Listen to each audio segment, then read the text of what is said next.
Welcome to the PigPenPodcast. I'm your host, Damien. And I'm your other host, Justin.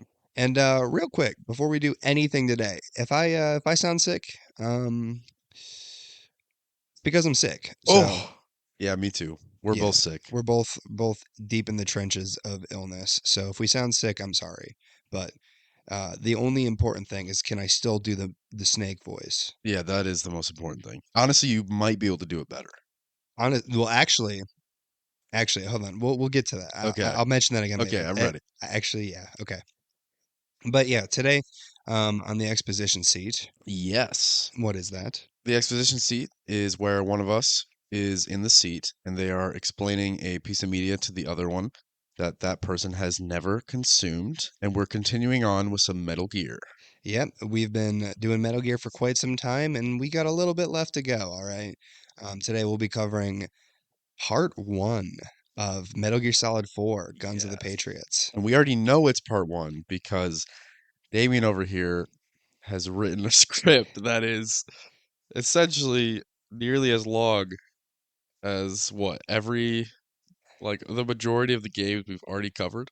Yeah, this is gonna be a beast. It's gonna Yeah. be an absolute monster. I'm gonna try to keep us because in our previous episodes, we ramble a bit, which we're probably still gonna ramble eventually. But um, I kind of basically write down like a couple points and then go off memory from there.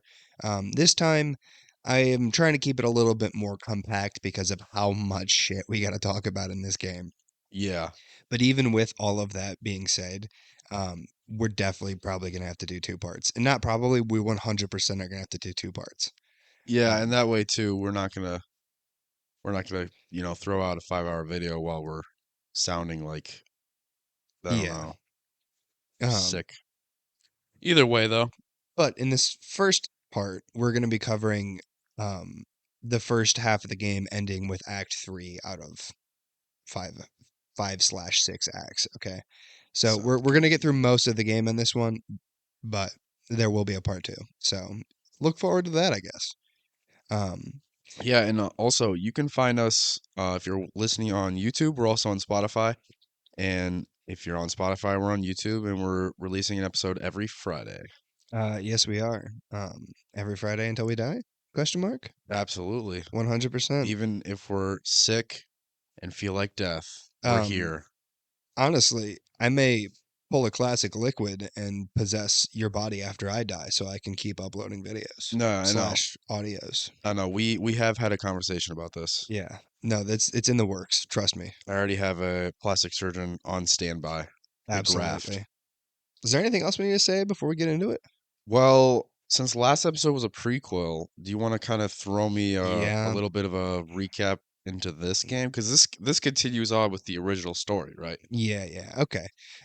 Probably be helpful. Yeah, because But I kind of want to know, a little bit before we jump into it. all right, so Metal Gear Solid 2. You remember the Patriots essentially won. They Uh-huh. all of their Yeah. things went through Empire Strikes Back and Metal Gear, right? Yeah, and Raiden and Rose left, Yep, to go continue on in their own will and way. and Snake went after Ocelot, right? Um, yes, Snake's still going after Well, Liquid, Liquid Ocelot. technically, yeah. Okay. And then in Metal Gear Solid 3, it was a prequel. We got to see the origin of Big Boss. Yes. And I spoiled it, but that is what it is. It was still good. It was still good. It was good to all the listeners who weren't spoiled. I enjoyed it either way. It was a very well done prequel. Yeah. Um, but the things that you should probably remember from 3 is just the main cast of the game, right? Yeah. Big Boss, there was the boss. Hmm. Ocelot was kind of working for both sides in the post-credit scene. I don't remember if I mentioned this in the episode, but do you remember what the Philosopher's Legacy is? Yes. It's like the massive sum of funds that Yes. okay. Yep. Um, Eva stole that from Big Boss at the end of the game, For, right? for China. Yeah. In the post-credit scene, I do think I forgot to mention this. That was a fake. Ocelot got the real one and brought it back to America. Oh, Because if you okay. remember, Ocelot was Adam and he was secretly working for the CIA the whole time. And, classic Metal Gear, Ocelot's on all sides, betrayals, everything's a cover up. Yes. Yes. Wow, Eva really, that's tough. It really is tough. But don't worry.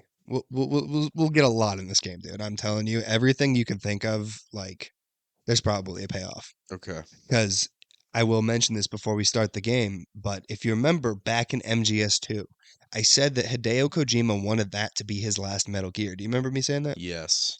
Well, obviously, there was Metal Gear Solid 3. The whole reason that game had him involved is because he tried to give it down to his like coworkers and employees. He tried handing it off to them. They couldn't do it without him. Like they literally were just having such a hard time with the hardware that he came back and he was like, "You know what? I'll help you this last time." Yeah. Um, but this time, he was very adamant about not coming back to Metal Gear. After Metal Gear Solid 3, he was like, "That's the ending. You take it, take it on. Like, do your own thing, man." Um, Kojima actually got death threats from fans. Yo, because he This wasn't involved? because he didn't want to come back for this game. What, before the game even, Like the Konami like announced that they wanted to make a Metal Gear Solid 4 and Kojima's like I'm not going to be involved with it. And the fan outcry was so massive that Kojima was actually scared for his life. that's crazy. Yeah, and People are crazy. he was basically forced back into making this game. Yo, And you can tell. You can tell in the game. you I could tell in the game that he was held at gunpoint to make this? kind of yeah. Um Damn. I think my feelings on Metal Gear Solid 4 are very mixed. Um, there's a lot in this game that I love, and there's a lot that I don't like. Oh, that'll And be interesting to talk about. Okay. you can tell that Kojima was very much, I think it's evident from the game itself that he was like, this is almost resentful. Yeah, he's not making it because it's his passion anymore. He's making it because he's essentially trying to appease. Yeah, because like the whole we'll get more as we like actually get into the game, but it's kind of like he's like the story was supposed to end, my part of the story was supposed to end as MGS2 and you guys wanted it to keep going, so guess what, here's where it went. And Yeah. it's kind of like maybe it's Kojima, it feels like he has the mindset of some things are better left lying, and you pulled it out of retirement, it shouldn't been, Yeah. you know Yep. but we will see more of that throughout the game. I may chime in every now and then and be like, "This is," I mean, I think this is because he just was that reason. Yeah. Okay. Um, but yeah, Justin, Well, with I'm excited for this one then. yeah, it's Especially continuing on. Wow, my nose. Continuing on with Raiden's story.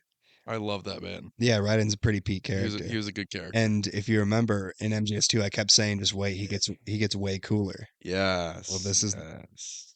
I mean, he's on the cover art, so like he's in the game. Yeah.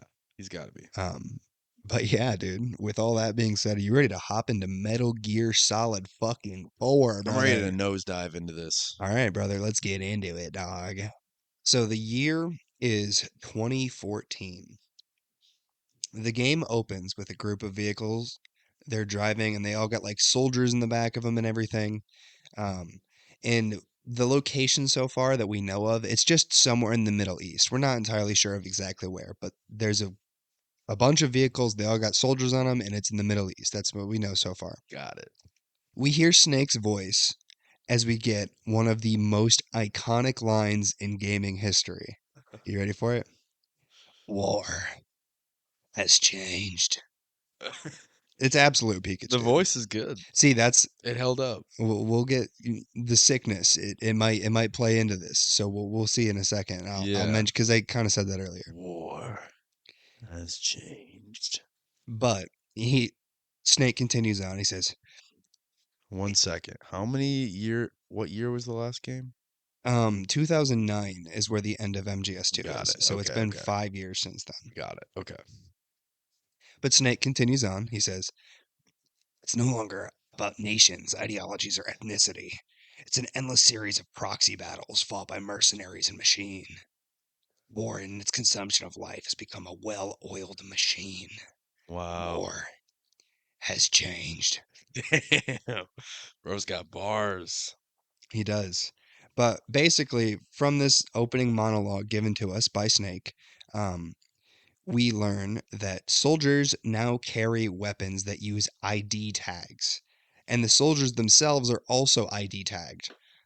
All soldiers now use nanomachines to enhance their abilities, and it like kind of it dials in your emotions, so like you don't feel sorrow on the battlefield, or Ooh. like you're basically just a machine used for killing. And what he meant by like it's a series of endless proxy battles is he meant that no one's fighting for their nation, no one's fighting for any ideologies anymore. It's called the war economy. Yeah. It's literally just that's the nature of the world. It's just people fighting in endless battles, Yeah. and it's just to keep the economy going. Money over morals. Exactly. All right. Well, we see the soldiers. They all pile out of the vehicle into the battle, and Solid Snake is among them. He better be. He is now visibly older, and he is now referred to as Old Snake. He's looking more like Big Boss. You got any thoughts on his appearance? For reference, everyone at home, I will be showing pictures of these characters to Justin. If you're curious, feel free to Google them. I mean, honestly, yeah, he does visibly look older. Like I said, like the Big Boss of the first game. It is kind of what I was talking about though when I said the sickness eating away at my life force right now. Yeah. Um, it may play a part because Snake's voice is really gruff in this game. Oh, Like in the okay. past games, he just kind of had like a cool action guy voice. In this game, it sounds like he's got like smoker's lung. Like Ah, he nice. sounds messed up. Yeah. War, war has changed. Yeah. It's a badass way to start.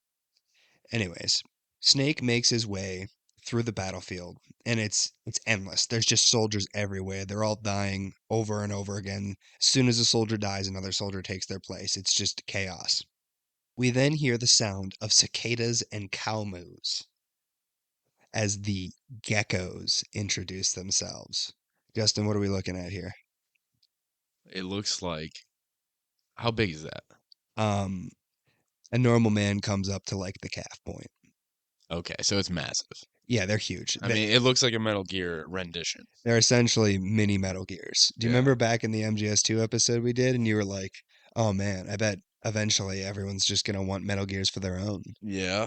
Yep. Here's our mini mass-produced Metal Gears. They got him. They're called the The Geckos. gecko. Is it like the same size as Metal Gear Ray? Kind of. No, no, no, no, no. They're like probably the size of a house, whereas Metal Gear Ray is like the size of a skyscraper. Okay. So they are definitely smaller. Yeah. So these ones you could probably get from Amazon. Yeah, I think Okay. so. I think Cool. so. How much do you think they would be? Probably like $20. That's what I figure. That's what USD. USD. Yeah. Oh, US dollars. Sorry. The gonorrhea is just clouding my mind. I understand. All right, but yeah, US dollars. That's great. Yeah, yeah. I just had to make sure. I mean, these games take place everywhere, you know? Uh, actually, now that I'm thinking about it, there's probably like a uniform with the way the world of Metal Gear is working right now. There's probably like a uniform form of currency, probably. So Yeah. I doubt it's USD, but it's probably some kind of Oh, really? You unilateral. think they all use the same currency now? Yeah, I would Wow. think so. As Snake is making his way through the battlefield and these geckos show up, they start destroying soldiers. I'm talking, it's not even a fair fight. Like it's not even fair. Yeah. They're just absolutely demolishing the soldiers. Snake is even scared of these things. Like he doesn't even try to fight them. He runs away. Yeah, because it's one thing if you're fighting one. If there's just a ton of them, Yeah. yeah, And there are hordes of them. It's not like there's like two or three of them. There's like probably 40, 50 of them. yeah, yeah. I can't blame the man. But Snake, he does get away and he shakes the geckos. He's standing there and he lights up a cigarette, and we see a flashback of 3 days earlier. In this flashback, Snake is standing at a grave in a cemetery when a helicopter pulls up. On this helicopter, on this helicopter It's kind of is now we're Otacon. imagining. Ooh, Otacon, he tells Snake that they need to go because someone's waiting for them in the helicopter. And real quick, Otacon looks grown. oh yeah, no, he's a full man in this game. Yeah, Um, he looks it. but basically he also mentions to Snake that the reason why Snake looks so old, he's like, the test came back and it looks like Werner's syndrome. Werner's syndrome is Uh, a real world thing that makes people age rapidly. yeah, it's like if you drink too much ginger ale or something. I don't I actually, you know what? That we could do like a thing we did with Manhattan where we both just Yeah. theorize, but I'm not even going to comment on this one. Okay. I don't know. Okay. I'm pretty sure that's what I have right now. Really? Yeah, like I You drank too much ginger ale and now your body's just kind of aging yeah. rapidly. Yeah.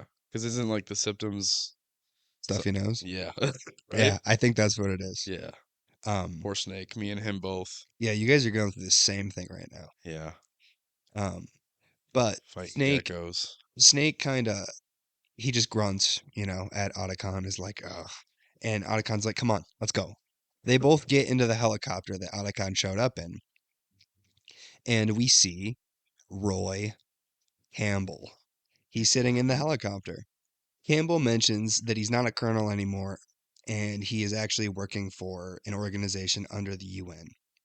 He says that through his connections, he has found some info and he wants to give it to Snake because they found him.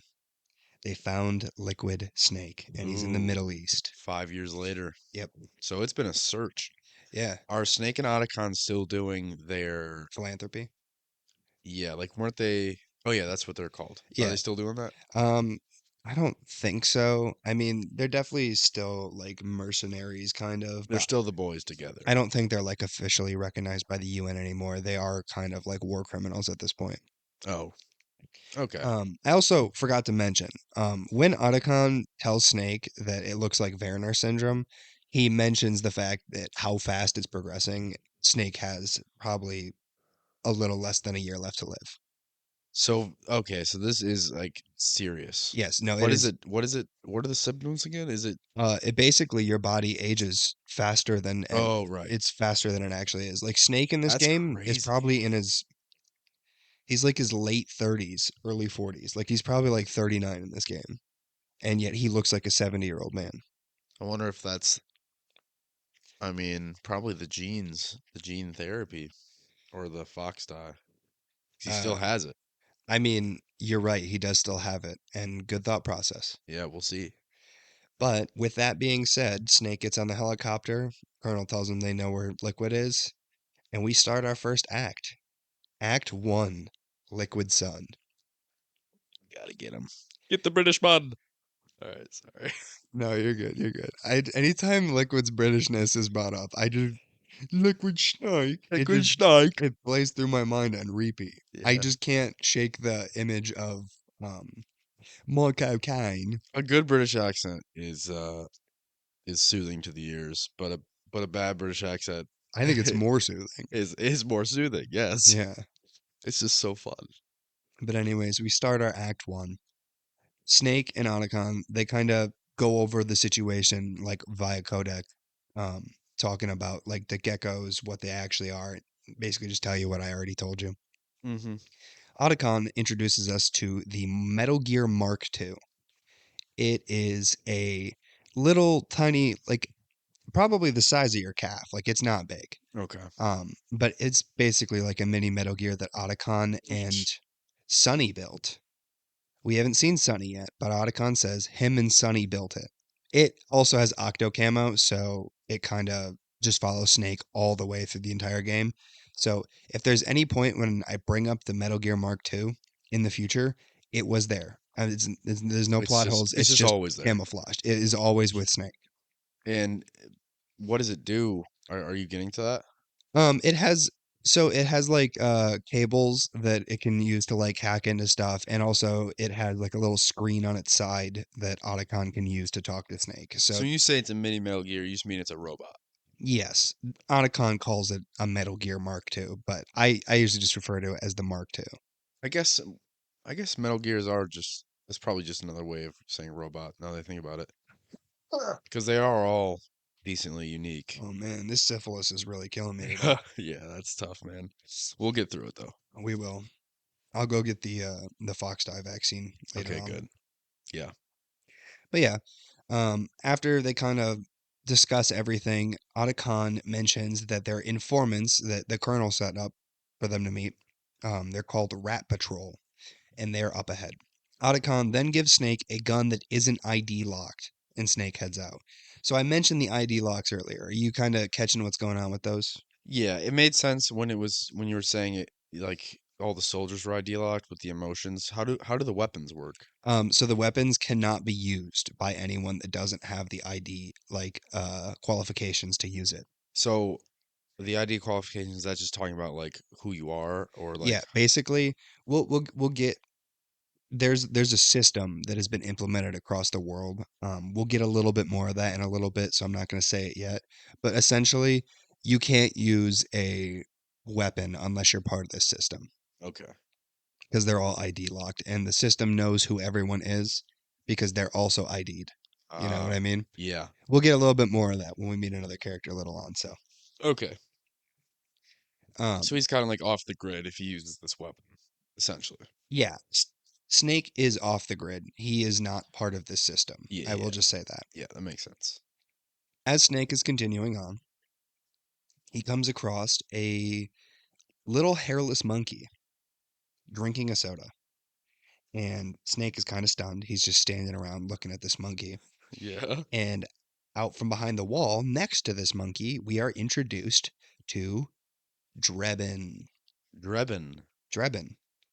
He tells us that he is a gun launderer who sells guns that have their ID locks removed. Nice. And he wanders the world on foot, just finding anyone Not on foot.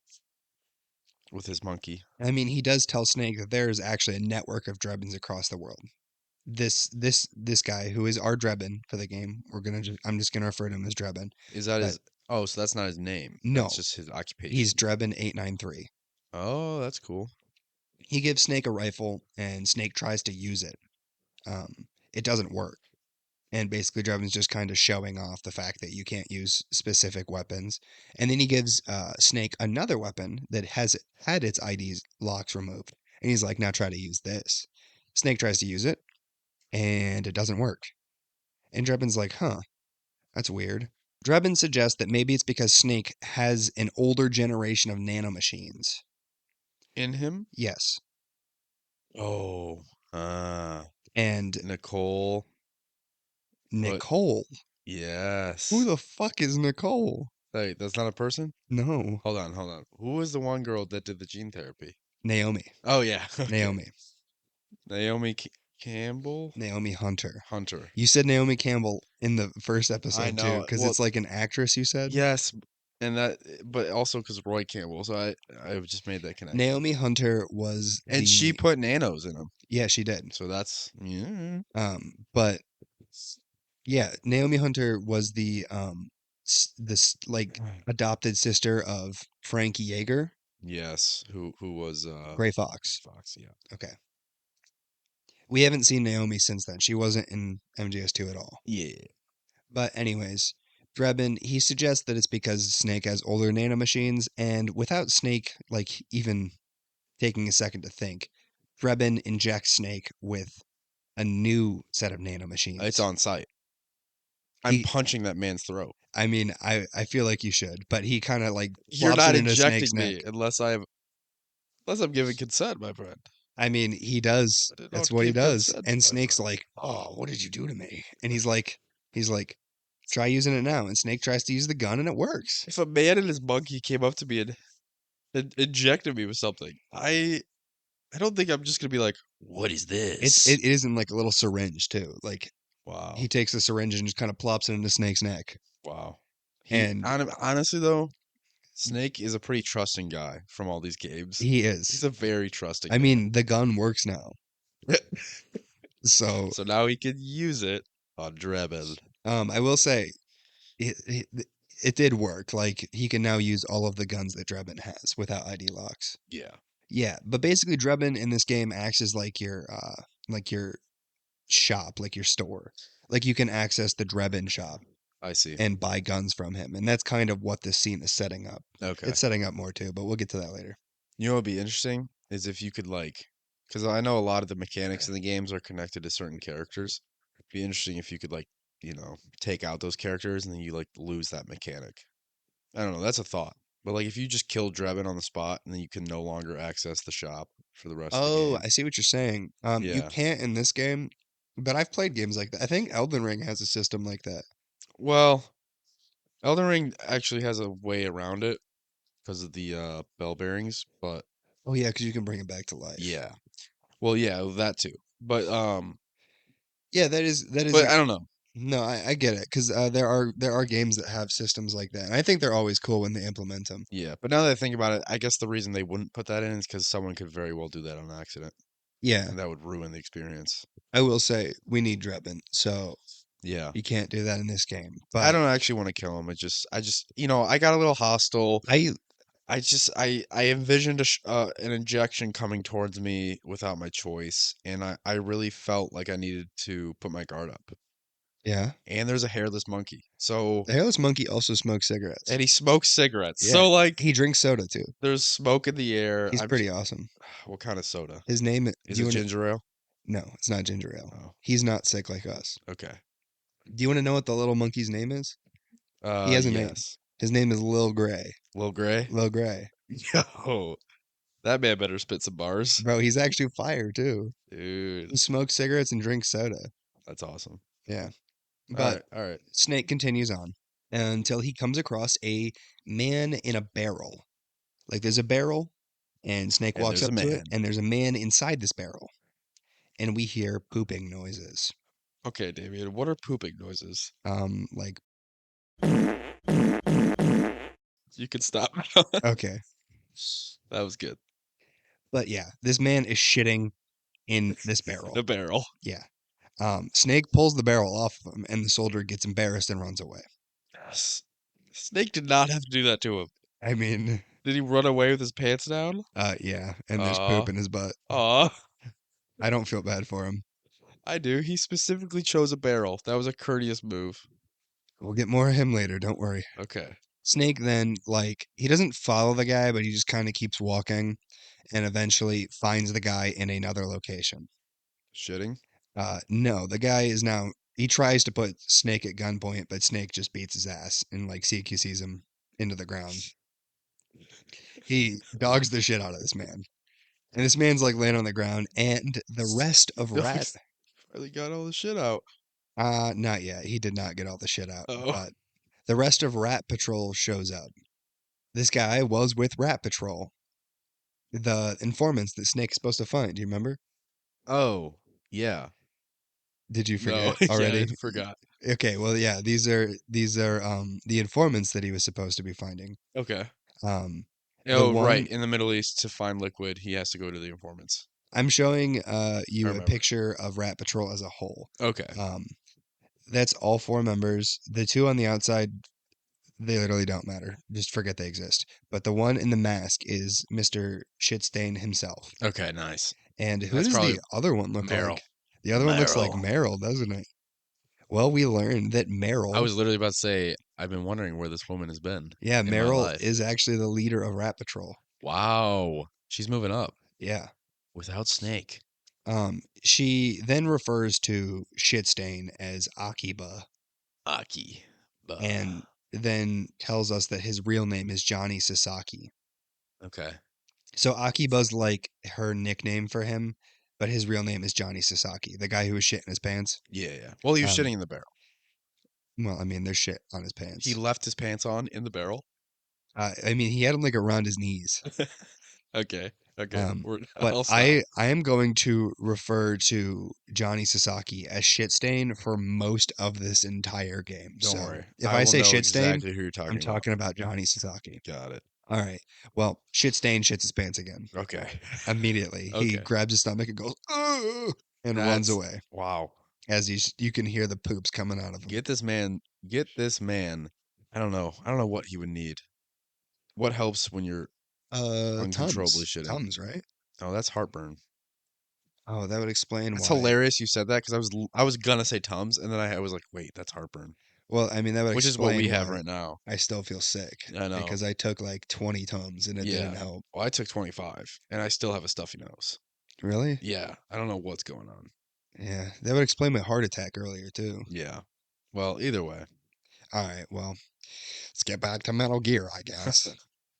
Do you wanna know what Meryl does when she sees Snake? I always do. They like she's like visibly taken aback because the last time she saw him was in like MGS1 or Oh like right yeah. after. So she's Well, used to she like was on that bike with him, man. yeah, she's used to classic Snake, but he's an old man now. So she's like upset at his appearance, which Oh. also low key Meryl, that's kind of a dick move. Well, is Can she you imagine? upset because she's sad for him or upset because she's sad for her? That's the question. I think she's sad for him. She's just kind of like, "Oh my God.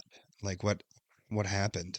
Like she's just I like, feel like that's valid. yeah, but I mean, at the same time, imagine being Snake and this young woman that you used to be in love with is looking at you with disgust and horror. Yeah. Well, okay. If it's disgust and horror, then okay, yeah. It's not disgust in the way of like, "Ew, get away from me." It's disgust in the way of like, What have you become? yeah, type I kind of get it. disgust. So I it's get it. not like Meryl's intentionally being a dick, but like I'm always like It when could come off that way. yeah, you could take it as Meryl's being like, ugh. Right. But Meryl and Snake, they kind of reminisce over everything that has happened since the last time they saw themselves. And we learn that the last time, after Snake and Meryl left Shadow Moses Island, they like went away together. And then one day Snake just disappeared. And Meryl had no idea where he went. Oh, so he left. He did leave.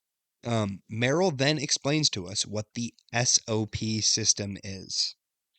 Are you ready for this? Ah, The SOP system is the thing that is controlling like all the ID locks. yep. So basically, it is the system that controls all the nanomachines inside soldiers' bodies that make them be able to use guns, control their emotions. You know, everything that I said earlier, Yeah. it's all a part of that SOP system. Okay. She then says that she has them as well.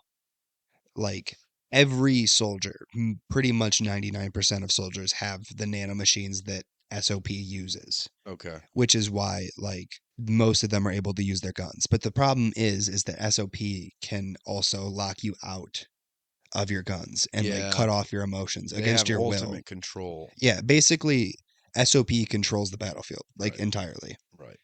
There is no free will Yeah. from the end of MGS2. Which is interesting because you if you think about it and you want to use guns, so you get the nanobots, but ultimately the the feeling of like, oh, I want a choice to do this, it turns out you really don't have a choice of anything anymore. Which does Snake have different nanos? Or is he's not in the SOP, He's is he? he's not a part of But he SOP. has like a different thing that lets him use guns? Um, Or well, like no, because he's using guns that Drebin laundered, so there so no ID is necessary. what was he injected with then? So his nanomachines were like an older generation of nanomachines. They basically were blocking access to use anything. So the thing he was injected with canceled that. Yes, That's all it did. essentially. That's what Drebin told us. Ah, okay. It is what is he told us as a newer generation of nanomachines Ah, okay. that suppress the old nanomachines inside Snake's body. Gotcha. He called them suppressor nanomachines. Get ready to hear nanomachines a lot this game. Okay. But yeah, after she explains to Snake what the SOP system is, Snake rightfully assumes that SOP stands for Sons of the Patriots. Ooh. And Meryl responds, Lolly Lule Lo, what are you talking about? I She, I didn't miss that. you didn't miss I that? didn't miss that. Yeah, but that's her response to Snake was. And let me guess, not addressed. Nope. She Cool. continues on by telling Yep, Snake that got it. Liquid has some PMCs of his own. PMCs are, I think it stands for Private Military Complex or something. It's essentially like small little armies. Okay. Like they're basically armies that run the world, pretty much. Okay. And Liquid owns like the five major PMCs. So so that's where we're at in the world right now. Yes, Okay. Liquid's pretty high up. Like the world is in an awful state when Yeah. this game starts. Yeah. Okay. She tells Snake that the rumor on the street is that Liquid is planning an insurrection. They don't know, like, she doesn't know anything other than the fact that Liquid is planning an insurrection and he's going to use his PMCs to make it happen. So she doesn't know who he's insurrecting. No, she doesn't. Okay. Snake, he kind of mentions Campbell, and Meryl loses it. She gets pissed off. I'm talking like she throws a chair. She starts punching walls and shit. Wow, that's really aggressive. Well, you remember Campbell is her uncle. Yeah. Um, she says, "He's not my father. I'll never forgive that womanizing piece of shit." Okay. Okay. Valid. Valid. And we learn that Campbell isn't Meryl's uncle. Hmm. Campbell is in fact Meryl's father. Oh, wow. He uh he slept with his brother's wife, and that's That's. where Meryl came from. I'd punch a wall. That's tough. I mean, yeah, that's something we learned just now. I'd throw a chair, honestly. Would you I might throw a sofa. would you say shit? I I I don't know if I would go as so far as to curse, but I would throw furniture. Yes, you are clearly the one who never curses. I'm the sailor mouth here. No, neither of us curse. I don't curse. I don't think so. If you did, we'd have a problem. You're right. I've I'd never have to cursed. spank you. I've actually never cursed. I'd have to spank Wait, you you. spanked me. Okay, hold on. Not if you like it. Well, then it's called reverse psychology, bro.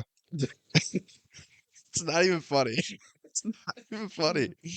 It's hilarious, It dude. is hilarious, but it's not. I'm You understand me? sorry. It's not. The Ebola is eating away at my brain at this point. I'm just God, kind dude. of losing all of my sanity. You need to blow your nose, and You're right. so do I. You're right. I do need to blow my Should nose. we pause to blow? Um, Just pause. We need to blow. let's take a little break to blow. I'll blow myself. No.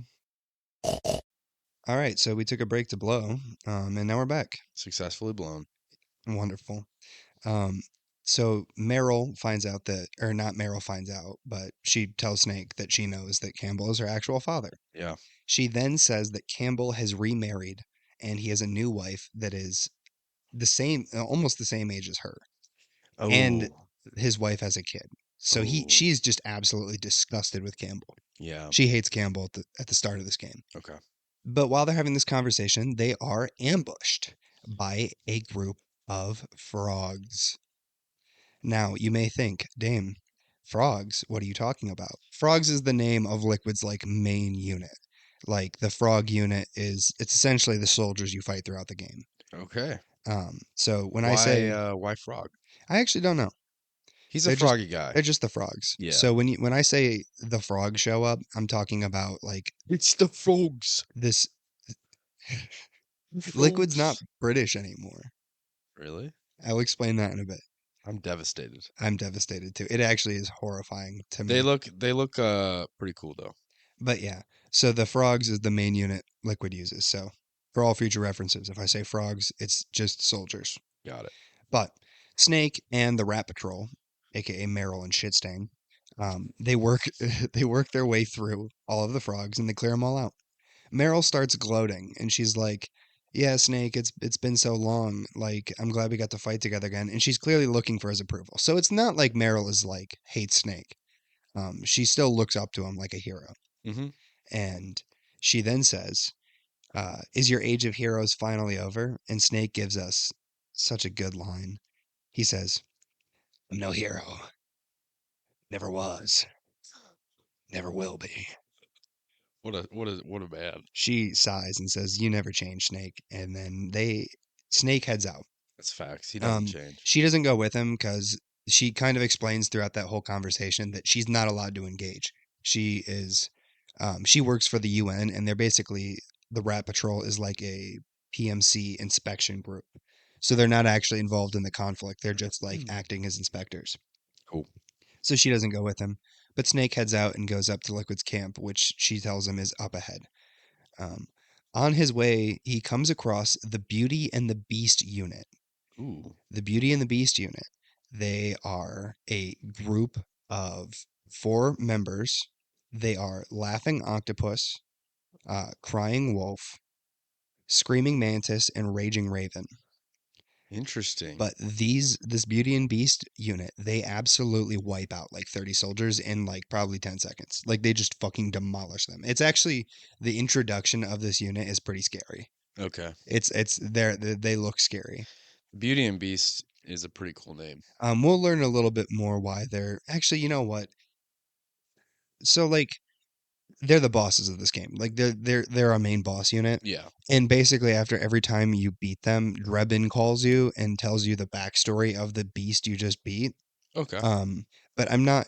We got a lot to get through. I'm not going to give you all of their backstories because they're essentially inconsequential to the actual story. I see. And they take up quite some time. Okay. So I will just tell you that basically the reason they're called the Beauty and the Beast unit is they have like their exosuit form, which is their beast form. And then once you beat them, they have their beauty form. So it's like the girl inside of the beast comes out. Oh. So there's always two phases to the Beauty and the Beast boss fights. Oh, that's cool. I like that. I'll tell you a little bit more when we actually get to them, but for now, that's all you really need to know. Hmm.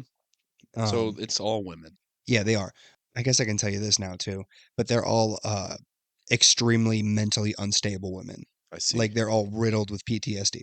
Ah, okay. And they they're fucked up. Yeah. They're messed up in the head, and you really do feel bad for them throughout the game because it's like they really are so fucked up. Like I can't even describe to you how fucked up these guys are. Yeah. Like from their dialogues and the way they like scream and cry while they're talking, it's actually insane. Okay. And Snake's going to kill all of them. He does. He does. He does. He will eventually. Yeah. That's sad. But Snake eventually reaches the camp where Liquid is.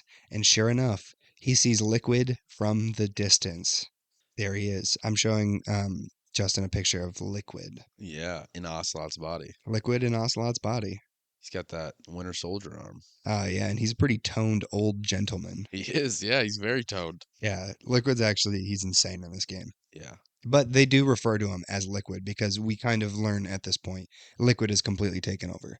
Yeah. There's no longer a split personality between Ocelot and Liquid. It's just Liquid. Yeah. It's kind of sad, but also, I don't know if that's sad or not. I'll have to wait and see. We will get more on that.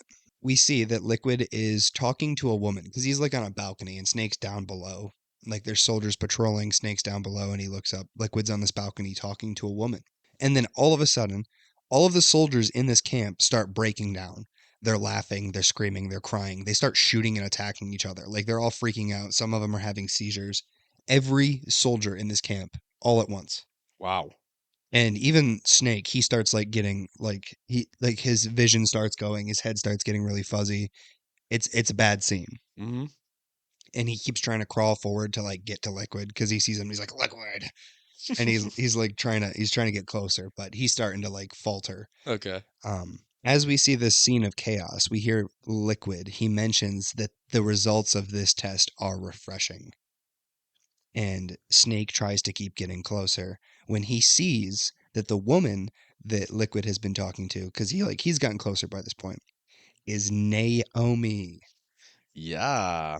It's Naomi. She is. Name Yeah. dropped, and here she is. But she notices Snake crawling through the crowd, and so does Liquid. And Liquid gives us a good old classic, brother. He starts But not monologuing. British. No, he's not British. Yeah. And neither brother. Brother. I like to think now because we mentioned when I said in the MGS2 video, you were like, when I say liquid, it was like liquid. You were like, kind of sounds like he's giving like about to dap him up.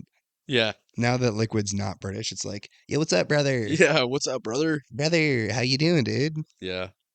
Um, That's sad. but they both notice Snake on the ground, and Liquid starts monologuing. We also see Naomi inject herself with a syringe. Okay. Then Liquid and Naomi get on a chopper and leave. Like, because I guess they're on a balcony and there's like a chopper behind them. They get in it and they dip. Was his monologue just kind of Yeah, it's just kind of like, blah oh, it's blah been so blah? long, I'm Snake. I'm a bad guy. Blah. Hi. Bye. Essentially, yes. Okay. I think that's the exact quotations. That's what I figured. Yeah, you did really good. Thanks. Snake starts to lose consciousness at this point Oh, because, like I said, he's like the effects of everyone else are also affecting him. I see. Okay. Um, when Shitstain shows up Nice. and pulls him away, and it appears that Shitstain is not being affected like everyone else. So plant that one in your head. Is he just dragging Snake by the heels? He grabs him by like the body and like starts dragging him away. Okay. And I mean, none of the soldiers are even noticing them because they're all freaking out, killing themselves. Yeah. But that's Act 1. Wow. Yeah. Nice. So in between each act, we're gonna have a mission briefing section. It's kind of like the interlude between acts. Okay. So we get our first mission briefing. Snake wakes up on the Nomad. The Nomad is essentially Snake and Otacon's like a think of the helicarrier from like the Avengers. Yes, It's like I their can picture it's that. like their base of operations. That's where they work out of. And is it in the air? Yes, it is. Okay. But Snake wakes up on the Nomad with Otacon. Snake looks over and sees Sunny. Who we mentioned earlier. Yes, Sunny is a little girl who lives on the Nomad with Snake and Otacon. Okay. Um, Is this explained? it will be. Okay. Sunny refers to Otacon as Uncle Hal. So Ah, put that one in your mind. got it. And then Otacon and Snake, they bro out for a minute. They kind of just like talk to each other. Otacon makes sure Snake's okay, just kind of checking his vitals and stuff. And then Otacon mentions that he got a video file from Naomi. So he and Snake both watched the video. And in this video, Naomi says that Liquid is trying to take over the SOP system and that he's holding her hostage and forcing her to help him. Okay. This is what Naomi says. Yes, this is what Naomi is saying. She sent the video to Naomi. Otacon, and this is what she says in the video. Sure. Yeah, you don't believe her? I don't believe anyone. That's honestly fair at this point, dude. That's honestly I so only fair. believe Snake and Otacon. I mean, honestly, they're the dudes. Like, what about Yeah. Raiden? Do you believe Raiden? Yeah. Yeah. Yeah, you do? Yeah. I mean, last time I asked you if you trusted a character, 5 minutes later, that character betrayed us. Listen, that's why I said yeah like that, because you specifically asked. So I have to be I weird. bet it doesn't help that I'm not helping you out at all either. It doesn't help that you're not help. I'm not help. You're not help. Is this the dyslexia hitting us Just now? Dilla Dicilla Exia. Dilla Exius 6? Yeah. Man, this sickness is really killing us. It really is. I We can't actually even speak. I can't even remember what the doctor told me it was now. I think now that I'm thinking about it, I think he said it was like some kind of brain fungus, No, no, no. It was a brain hemorrhage hemorrhage. that spawned a fungus. Yes, so it's like the hemorrhage turned into mold and then There you go. spores grew out of that Yeah, mold and because I now was sitting there with I he have a said the same thing. watermelon in my head. Yeah. Yeah. It's pretty crazy that we're still doing a podcast episode when I got a watermelon dome right now. Well, listen, I mean, no, they don't have to see it, so they just have to hear us. I know, it's actually a horrifying sight Yeah, to look at I me have to right look now. at you. I know. Yeah. I'm sorry. It's okay. What's going on with what's going on with these guys? Well, after the video ends, Snake and Otacon, they get a call from Campbell, and Campbell just kind of confirms everything that we just heard. But in the background, because it's like a video call, it's not over codec. Like they have like the TV in the Nomad, and this is where we see like most of our calls from Okay. like other people. So FaceTime, like Yeah. you mentioned in the one in MGS2, you said they should just Yeah. have FaceTime. They do now. Nice. Yeah. But in the background of this video, when Campbell's talking to us, we see a young woman walk by, Mm-hmm. just further confirming what Meryl said, where he remarried a girl who is closer to her age than his, Gotcha. which is just kind of gross Yeah. from her perspective. Right. All right, man. So Act Two starts, and we see Snake sneaking into like a heavily like militarized area of South America. South America is kind of where Naomi told us that she was gonna be. And when she said that in her video, I guess I kind of forgot to say it then, but yeah, they're in South Okay. America Okay. now. In this game, you'll kind of notice it's kind of like an Indiana Jones thing. We go all over the world in this game. It's Yeah. not contained to one base or one location like the last couple of games. I imagine that's probably because the state of the world is. Yeah, I mean it's a worldwide issue. Yeah. The world itself is just completely in ruins, so Yeah. but yeah, we're in South America, and Campbell calls Snake over the codec, and he kind of just talks about how the Patriots are the ones who rule over the war economy, and that the SOP system is actually a byproduct of them, Mm-hmm. and which is stuff you could all kind of figure out on your own, Yeah. you know? Sons of Patriots. Yes. So like he's just kind of confirming to the player, to us, the things that we were already thinking. Yeah. But yeah, SOP is a system that the Patriots run, which is essentially running the war economy, which is running the world. That makes sense. Um, Campbell then confirms what you were thinking, as that the Liquid's insurrection is actually against the Patriots. Liquid wants to wipe out the Patriots once and for all. which we were theorizing the last game. Is it a bad thing to get rid of them all in one go? Because they control everything, and if all of the world systems went away all at the same time, then, Yeah, you and I know, was thinking too, it depends. Does Liquid want to do it because he wants their power, or does he want to do it because he doesn't like there being someone with that much power? I don't really remember where they say that in the game, but His Liquid, motive is stated. yes, his motive is stated. But right now, we're just kind of under the assumption that he is like on a power, like Yeah, he wants to hold the control. yeah, yeah. He doesn't want to be under the Patriots' control. He wants to have the control. That makes You know sense. what I mean? Yeah. But Snake, after he hangs up with Campbell, he continues on until he finds Liquid's camp, which is where Naomi told him to go. He's overlooking the camp from like a little mountain, and he sees Vamp, dude. He sees Oh, Vamp. dude, I forgot. Vamp is back, brother. Vamp, he's looking for him. Um, He's got a little bit of a new look about him too. it's kind of the same look, but he has like a little bit more style to it. You know Yeah, what I mean? yeah. Also, the graphics are PlayStation 3 graphics, so Oh, true, true. it's definitely upgraded. Yeah. Um, but yeah, Vampa's looking for Snake, so obviously they know he's here. Um, Snake, he calls Otacon and kind of tells him what he's seen so far and everything. And Otacon asks if Vamp is immortal because he's like he should have died multiple times. So like, why is he still around? And you remember how many times have I told you that this game takes place in the real world? Yeah, and I remember you saying that in MGS4 they kind of retcon a little bit of that. No. Or sorry, they retcon a little bit of the fantasy element. Yeah, yeah, dude, they do. So, You want to hear what Snake responds to Otacon after Otacon asks if Vamp is immortal? yes. Snake responds verbatim, "Not a chance. This is the real world, not some fantasy game." He literally says that? He says that. Okay. So yeah, I that's why I've been telling you, dude, this entire time. It's the real world. It's the real It's world. all realistic. Okay. Yeah. And I've heavily believed that. You do believe it? Yes. I mean, you weren't believing me in the last episode when I said it. Or See, not the it last might have one. sounded like that, but in my head I believed you. You know what, man? Do I believe you right now is the real question. I might say words, but they're just words, you know? They're not they're not my true feelings sometimes. Maybe I need to fix that. Maybe that's Mm, a me problem. I mean, you essentially just told me that you say things that you don't mean for no reason. So, Okay. yeah, Yeah, you you're do need right. to fix that. But that was one of those things. I didn't actually mean that. Oh my God. Pretty meta. Pretty meta, just like Metal Gear, dude. Yes. Yeah, I mean, hey, I'm glad you're in the spirit. Yeah, You're in the spirit. I am. You are? I am. Great. Awesome. Fuck you. Don't. Okay. So after Snake confirms that this is the real world, Yep. um, he gets a call from Campbell via codec, and Campbell introduces us to his new wife. And do you want to know who she is? Yep.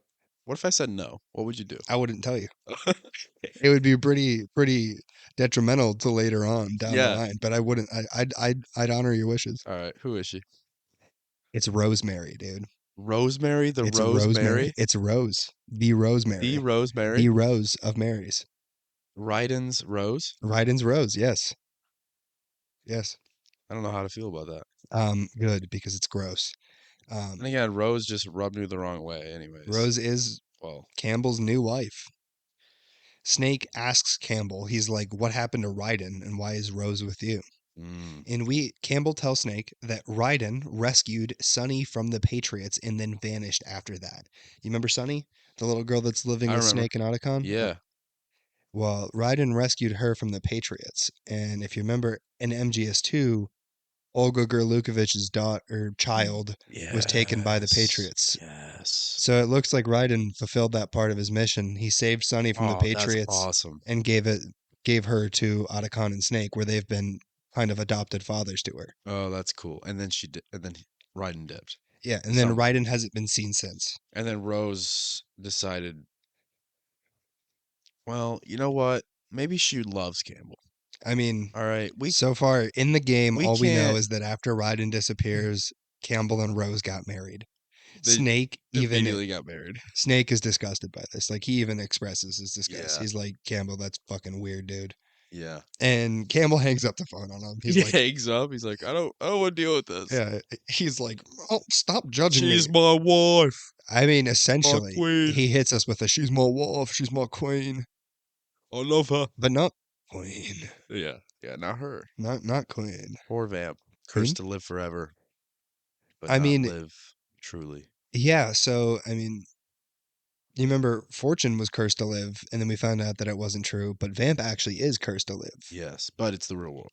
but it's the real world, Yeah, yeah. and And we can't all live. we'll see a little bit more in this game. But it seems Vamp at this point in his life is a little less happy with the fact that he's been That he's still alive. yes. Yeah, So we'll get a little bit more of that later, but right. planting that seed now. Good. Snake continues on after talking to Campbell, and he gets another call. And this voice, do you want to guess who it sounds like? It's we don't see the screen, so like in the codec where we normally see the other person's face, we don't see their face, we just hear their voice. Let me hear it. Um, I actually don't know if I can do this voice. Then don't. Don't even attempt. Yeah, I'm gonna make a fool of myself. Yeah, don't even. If you don't think you can do it, don't try. That's what they say. Try again. No, try never. They do say that. That is the Yeah. classic. When I was a kid, dude, my mom, she came to me and she was like, "Hey, fuck you. Yeah. Quit trying." Good. And since then, my entire life motto has been Good. try. No, never try. Try. No. Never try. Who's the voice? It's Raiden. Oh, It hey, sounds like Raiden. hey, bro. Yeah. Welcome back. Yeah. Hey, dude. Your How you girlfriend doing? is married to an old man. But the voice, it tells Snake that there's an ambush ahead. Ooh. The game doesn't say it's Raiden, but it sounds just like Raiden. Yeah. So I'm So just it going to is. tell you it's Raiden. Yeah. But yeah, Snake, he sneaks around the ambush. And So it's not an ambush. well, no, they're trying to ambush him, but Raiden told him that there was an ambush, so he now knows there's an ambush. So he sneaks around the ambush. Oh, I see. Attempted ambush. That makes sense. Attempted ambush. Okay. But Snake is instead ambushed by Drebin and Logray. Lil Gray. Logray. What's up, Lil Gray? It's not Logray. My man. Yeah, no, but Drebin, I mean, I already explained to you what the B&B core is, the Beauty and the Beast unit. Yeah. B&B. I But like that. yeah, but this is when Drebin tells Snake what the B&B is. Bread and breakfast. Bed and I breakfast? said bread. Bread and breakfast? Anyway, sorry. I'll stop trying. Apologize again. I will never try again. I didn't hear an apology. That was just a statement. My statements are apologies. Man, I'm just telling you, I got this myocarditis attacking me right now, and you're just I'm trying to work with you here, and you're not giving it to me. Your myocarditis is nothing compared to my mitochondriatis. Mitochondriatis. Okay? It's affecting every part of you right now. Oh yeah. You know what? I can't even think clearly. I'll give you some sympathy for that one, brother. Good. But yeah, Snake, he's like, uh, Drebin, I'm Snake. And Drebin's like, yeah, shut the fuck up, Snake. Let me continue talking. Good. And that definitely wasn't me I telling felt that to a little you. bit of a I attack definitely there. no. I'm telling you, that's what Drebin said. That All wasn't. right, Wasn't. Drebin, let me hear it. Fine, Drebin. Drebin explains that the B&B, they're all dead set on killing Snake. That's what he says. Mm-hmm. Yep. Snake asks Drebin how much or how he knows so much. Yeah. And he's like, Drebin, are you actually working for the Patriots?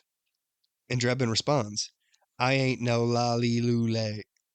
I mean, I'm no patriot. And here it is revealed. Finally. It is revealed the lolly lule low is actually they're the same thing as the Patriots. No way. They are. No way. It is in fact just the nanomachines that most people have in their bodies use, like they inhibit people from saying the word patriot. So when someone tries to say the Patriots, they end up saying lolly lule lo. Oh. Ooh, so that makes you think everyone who said it in the past had nanos. Yeah. Oh, I mean, interesting. earlier when Snake was talking to Meryl and he was like, so it's the sons of the Patriot system, she goes, the lolly lule lo. Yeah, who? Yes, I do remember that. And I then, mean, in MGS2, all of the times that we said the lolly lulu lo is interchangeable with the Patriots. yeah. And I was gonna say, who said it first in in the tanker incident. Scott Dolph, the guy who was actually Fortune's father. So he had nanos. Yeah. Um, it was actually funny though, because I listened back to our episode on MGS2 not that long ago, and there's a point where, Olga was actually Mr. X, Mm-hmm. the cyborg ninja in that game. Yeah. Um, well, she tells Raiden that she was sent in by the Lolly. And there's a part in that episode where I say, Olga tells Raiden that she was sent in by the Patriots. No, she says that she was sent in by the Lolly. I didn't even realize that it was a slip up. Yeah, because I slipped up, just like I did in MGS3. Yeah. But, Well, that I realized that. yeah, that one was pretty hard to not realize. Yeah. But the Lolly was so mysterious that you just didn't catch it. Yeah. And also at the time, you thought it was two organizations. So it's like that's something that I could have just accidentally said. This makes me happy. It's one less thing I have to worry about Yeah, because but they're the no. same thing. The Lolly is actually just the Patriots. It's just nanomachines inhibiting people's speech. I like the explanation though. That does because I A lot thought of it was people gonna be hate this explanation. A lot of well. people don't like it. I like it because it's it's just it's more manageable now. Yeah, I like it too because I feel like if you look back at MGS2, Yeah, because you can also look back and be like, oh, that's what that was. You yeah, know. and I mean, some people say that Kojima like came up with the idea of the Low, and then he didn't actually have an explanation. So this is just kind of his way of throwing it under the rug. Well, it's a But dumb, stupid, dumb name. So yeah, this is a good explanation to make it not a dumb, stupid name because well, it's yeah, like because it's just like it's your mouth is gibberish. just yes, it's Yeah. gibberish. So that makes sense. Um, so basically, from this we can kind of discern that anyone who's able to say the Patriots is not have doesn't have Oh, nanomachines. that's cool too. You can kind of pick Yeah. that out. So if anyone future in this game says the Patriots, it means they're not working for the Patriots. Yeah, yeah, yeah, Because if you're working for the Patriots, you can't say the Patriots. yeah. Okay, very cool. Yeah. I'll remember. Probably not, but Snake maybe. Snake asks, we're about to get a little bit of a monologue, so I'm just gonna kind of give it to you for a second, and if you have any questions, feel free to chime in. Cool. Snake asks if the Patriots are human, and Drevin tells him that they used to be, but they aren't anymore. The Patriots are the war economy. They are the system. The Patriots are AI. He then explains that there are three peripheral AIs and a core AI. No, there's four peripheral AIs and a core AI. Um, Snake, he's like, this is too much. This is all bullshit. How do I even trust you? And just then he gets a call from Raiden. Snake asks what Raiden has been doing this whole time. And Raiden tells Snake that he's been on a mission to find the body of Big Boss. He's been working for someone that goes by Big Mama. And in exchange for Sonny's location, she requested that he get the body of Big Boss. So that's the reason why he was able to find Sonny and save her, is because Big Mama gave him her location. And now, in turn, he's finding the body of Big Boss for Big Mama. Okay. We then hear gunfire, and Raiden hangs up. Snake calls Rose and tells her that he just talked to Raiden. And Rose asks Snake not to mention that she's involved with this mission. Snake asks what happened between them, and she tells Snake that after the big shell incident, Raiden became unstable, and he eventually stopped coming home. And that's it. Anything in that little paragraph that striking you? I mean, the We got a AI, we the got a AI couple is going to be things. We interesting. got a couple things. I'm interested about that because I know you said that after the philosopher's um philosopher's stone or whatever it's called The Philosopher's Legacy. legacy after the philosopher's legacy and like all the philosophers kind of eventually became something like they eventually like they started off with a at a moral high point and they just divulged and apparently now they're because they divulged into the patriots and then now they're AI. So I don't know what that means. Were they always AI? Are we AI? Are we actually robots? And we don't know. That's the question. It's a good question. I don't think robots can have osteoporosis though. No, they don't actually. And that's what I'm It suffering depends on from. how advanced those robots are. You are right. I will tell you, um, this game is not like MGS2. All of your questions should be answered by the end of the runtime. That's amazing. Yeah, because yeah, I'll save that for later. Actually, So yeah, some things stood out, but those things I have no idea what they mean yet. what about Big Mama? We are introduced to a new character that Yeah, we've been told about. Is that yeah, Raiden got Sonny's location from Big Mama, yes, yeah. I picked that up. and Big Mama wants the body of Big Boss. Yeah. Yeah, Mm-hmm.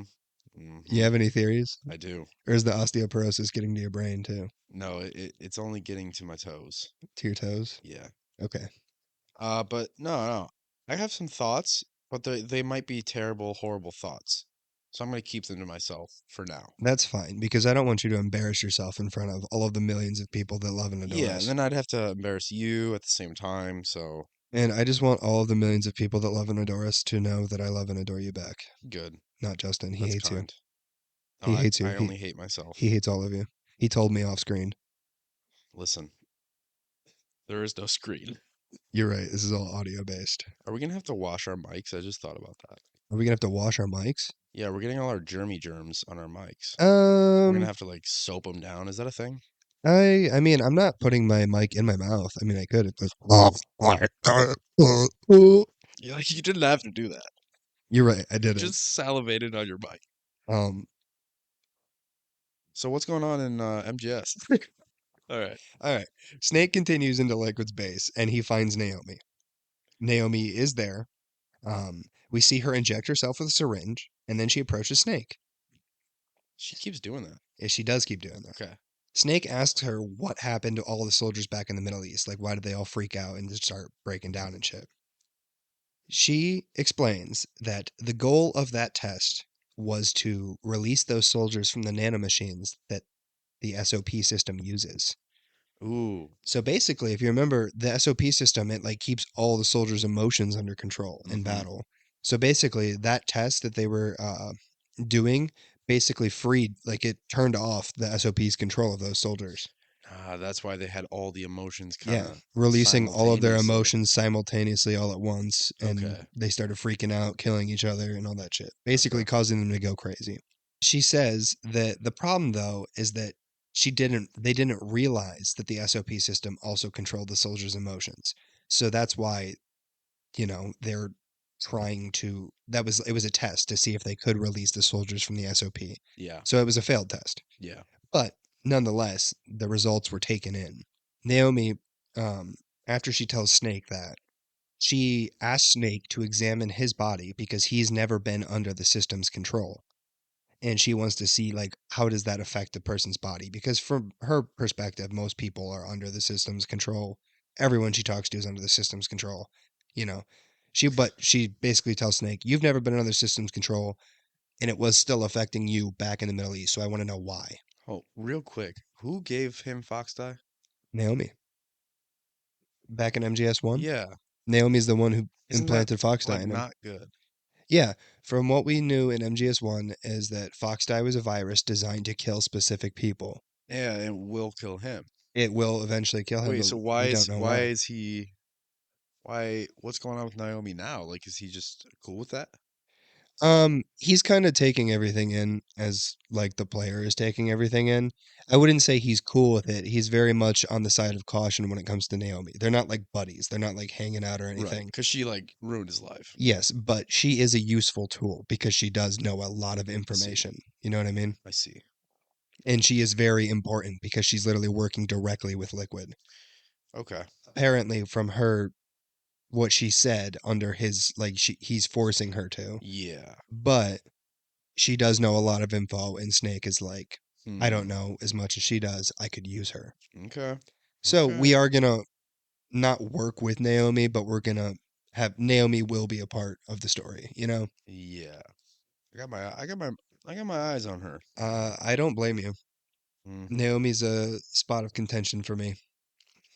Anyways, Snake undresses to let Naomi check out his body, and we get to see this man's sexy old body. And we see that even though he's He's ripped. suffering from Werner's syndrome, according to Anna, bro, didn't you say Werner's earlier? Yeah. Is that why you said, what were you talking about? Ginger ale. Verner's. Ginger ale. It's a brand. Oh, so The brand of ginger ale. it was you were doing a callback. Yeah, yeah. It was a really, really funny joke. I actually, now that Extremely it's all hitting me hilarious. right now, Yeah. Oh, I you think just it's got that? yeah, dude, I'm laughing my ass off right now. I could see. I'm actually raffling on the I could see floor. you ruffling For up and down. for the audience, just so you guys can get a picture of what I'm doing, I'm rolling around on the ground with my pants around my ankles, Yeah, shitting. shitting. There's poop all over me. Yeah. Um, It's a sight to see. do you enjoy it?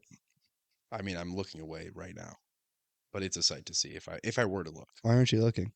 Because you're getting because you're getting shit all over the living room. This is a living space. You understand me? Fine, dude, I'll stop. Good. Let's stop talking. Let's actually have 1 hour of silence, and we'll keep going. Okay. All right. So Snake's sexy little body. It's old and it's still looking good though. I mean, as you can see from this picture, he's still pretty cut. He's still pretty cut. Yeah. Naomi starts the examination and she we at this point we learn that Snake's accelerated aging is actually it's not Werner syndrome like Otacon thought. Oh. It is because he's a clone. So Yeah, that makes sense. It's we like the she symptoms. tells us that his genes were programmed so he would have a shorter lifespan and not be able to produce. Like this is just Snake's natural life because So Otacon kind of went on WebMD and was like, what do we got here? Okay, you have Werner syndrome. And then later it finds out that Otacon was just kind of just throwing random names out there. yeah. Yeah, But Naomi, since she's the gene scientist, right. can tell. And a really, really trustworthy gene Yes, scientist. the very much always a source of good knowledge, Yeah, gene yeah, of scientist.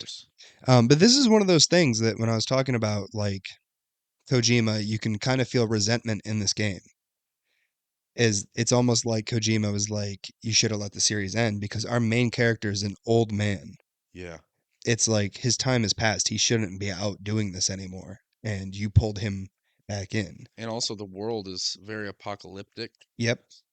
So it's like this game is really dark. There's a lot of Mm, dark shit in this game. It's a very sad scene. yeah. This game doesn't really have too much happiness going on in it. And I feel like you can tell from the game itself where Kojima's mindset was making it. Also, all the relationships are kind of skewed, Yeah. except for Otacon and Snake. Yeah. Otacon and Snake, they're the perfect broship. Yeah. But other than that, there's always like Meryl hates fucking Campbell Campbell, now. Naomi's who is Naomi? Like what is she even doing? Liquid is not British anymore. not British anymore. Naomi's not British anymore either. Did I mention Naomi's that? not. Damn.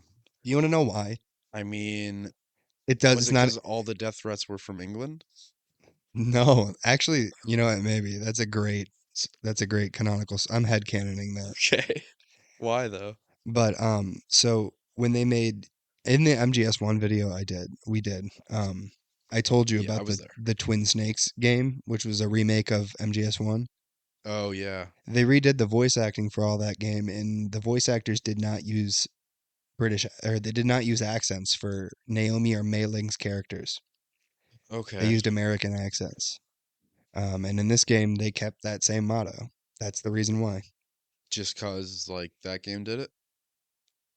For Naomi and Mei Ling, yes. For Liquid, it's more so just because his mind is fully taken Ocelot's body. Ocelot's body is the one active now. So it's kind of like the voice has morphed because Yes. of that. Yeah. Yeah. Okay. I It's get still it. Liquid's mind, but it's Ocelot's body. So I feel like it's just more of a clean cut way to like because it always did look funny hearing Liquid's campy British accent come out of this old man. So I Right. think this game, since this game is dark and the tone is dark and it's not super funny and it's not like lighthearted, I think they were just trying to take away some of that camp by giving him back Ocelot's voice. Yeah. I get it. Me personally, I mean, I think his voice actor does a great job still, honestly. Yeah. Um, but yeah, no more Britons, no more Britons, peoples, British Britons. They had their time. Oh, wait, bath. Anyways, Naomi is continuing to examine Snake, and she tells Snake that after she runs a couple tests on him, and she tells him that from these tests she's been able to see that the fox dye virus that she implanted him way back at Shadow Moses has begun to mutate in his body. So she just admits. It's like, Yeah. hey, I fucked you up and it's gonna kill you. Well, what she says is that If the Foxdie virus is left alone, it's going to start spreading to other people like via airborne illness. Because originally Foxdie was made to kill specific targets, Yeah. but she's saying that it's mutating and it eventually will start killing indiscriminately. Wow. Okay. It'll just start killing everyone. Okay. And it will be airborne, essentially turning Snake into a walking biological weapon. He's patient zero. Yeah, that will kill everyone that comes into contact with him. Wow. Yeah. Okay. Um, Snake, he asks how long until that happens, and Naomi says, my estimate, 3 months. Snake is, I mean, you can see from this man's face, and like he has a psyche meter in this game. His psyche meter drains. You can see that this news hits him. Like Dude, is this game like he went from thinking he had about a year left to live to now less than 3 months. is this game kind of like Snake living as if he's gonna die? So he's essentially just going out with a bang. Kind of, yeah. I mean, Snake then asks Naomi, he says, if I die, does the virus die with me or will it continue after I'm dead? And she says, it will die with the host. So Mm-hmm. Snake, he kind of Mm-hmm. in this moment decides that once this mission's done, He's done. he's going to take himself out. Done. Done. Yeah. Yeah. He's going to put an end to himself. That way he can't hurt anyone else. Wow. I I know, got dark shit, dude. dark shit. This game's dark. Darker than. Darker than what? Never mind. Never mind what? Darker than what? I was gonna say a shit joke, but it's a bad one. A shit joke? Yeah, it's Like not poop? funny. Yeah, like a poopy joke. Like a duke joke? Like a poopy doopy A joke. poopy duke? It's a poop joke about poop. Oh man. My brain, it's like it's inflamed. Yeah. The concussion is really starting to break down the cells in my neurological system. Well, I And mean, you slept for 68 hours yesterday, so yeah, I it was figured it would actually be. pretty impressive. Yeah. I woke up and I was bleeding out of my eye sockets though. Well, that's because I was continuously punching you in the face to wake you up, and it wouldn't work. Really? You Yeah. punched me until I bled out of my eye sockets? Literally 16 times a minute That's pretty fast, for dude. 68 You had hours. that energy? No, What? but I still did it. Okay. Well, I appreciate it, dude. Yeah. I appreciate it. All right. So after Snake decides that he's gonna take himself out, and when this mission's over, Yeah. Naomi has a couple more revelations for him. You ready for him? Yep. She says that when she was examining him, she found a new strain of fox dye introduced into his body. Oh, And she asks him if he's been injected with anything recently. okay. Alrighty, buddy. Do you remember? Do you have any thoughts on I that? will never forget that hairless monkey The hairless monkey? and his father. Yeah. Snake, he suspects that Drebin is the one who injected him with it. But that's all we know for now. Naomi then gives him a type of medicine. It's in a syringe, and she says that he can use it to suppress nanomachines within his body. Brother, see, is Well, she even she's telling the she's been truth? she's been injecting herself with this same kind of syringe. We've seen it a couple Oh, it's times. the same one? Yeah, it's the same exact kind of syringe. Okay. So Okay. we're assuming that Snake is like, well, if she's doing it to her own body, then Yeah. maybe it'll be okay if I do it to mine. Yeah, that adds up. Um, If you were to take steroids, I'd probably do them too. well, yeah. I mean, he's an old man, dude. He needs all the help he can get at this point. He has 3 months to live. Yeah. Might as well trust I everyone. mean, there's actually, it's a running, I'm not going to bring it up every time, but it's a running bit throughout the game that Snake smokes cigarettes, and all of the other characters keep trying to get him to quit. Oh, But he's like, I'm gonna die. I'm going to die. Like, let me smoke. If I was gonna die in 3 months, I would also smoke cigarettes. I would smoke cigarettes, shoot methamphetamine into my eyeballs, probably eat some cocaine.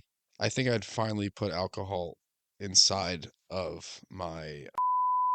Okay, so after Naomi gives him this syringe and tells him to use it to like suppress the bad, like the nanomachines that are causing him pain, Yeah.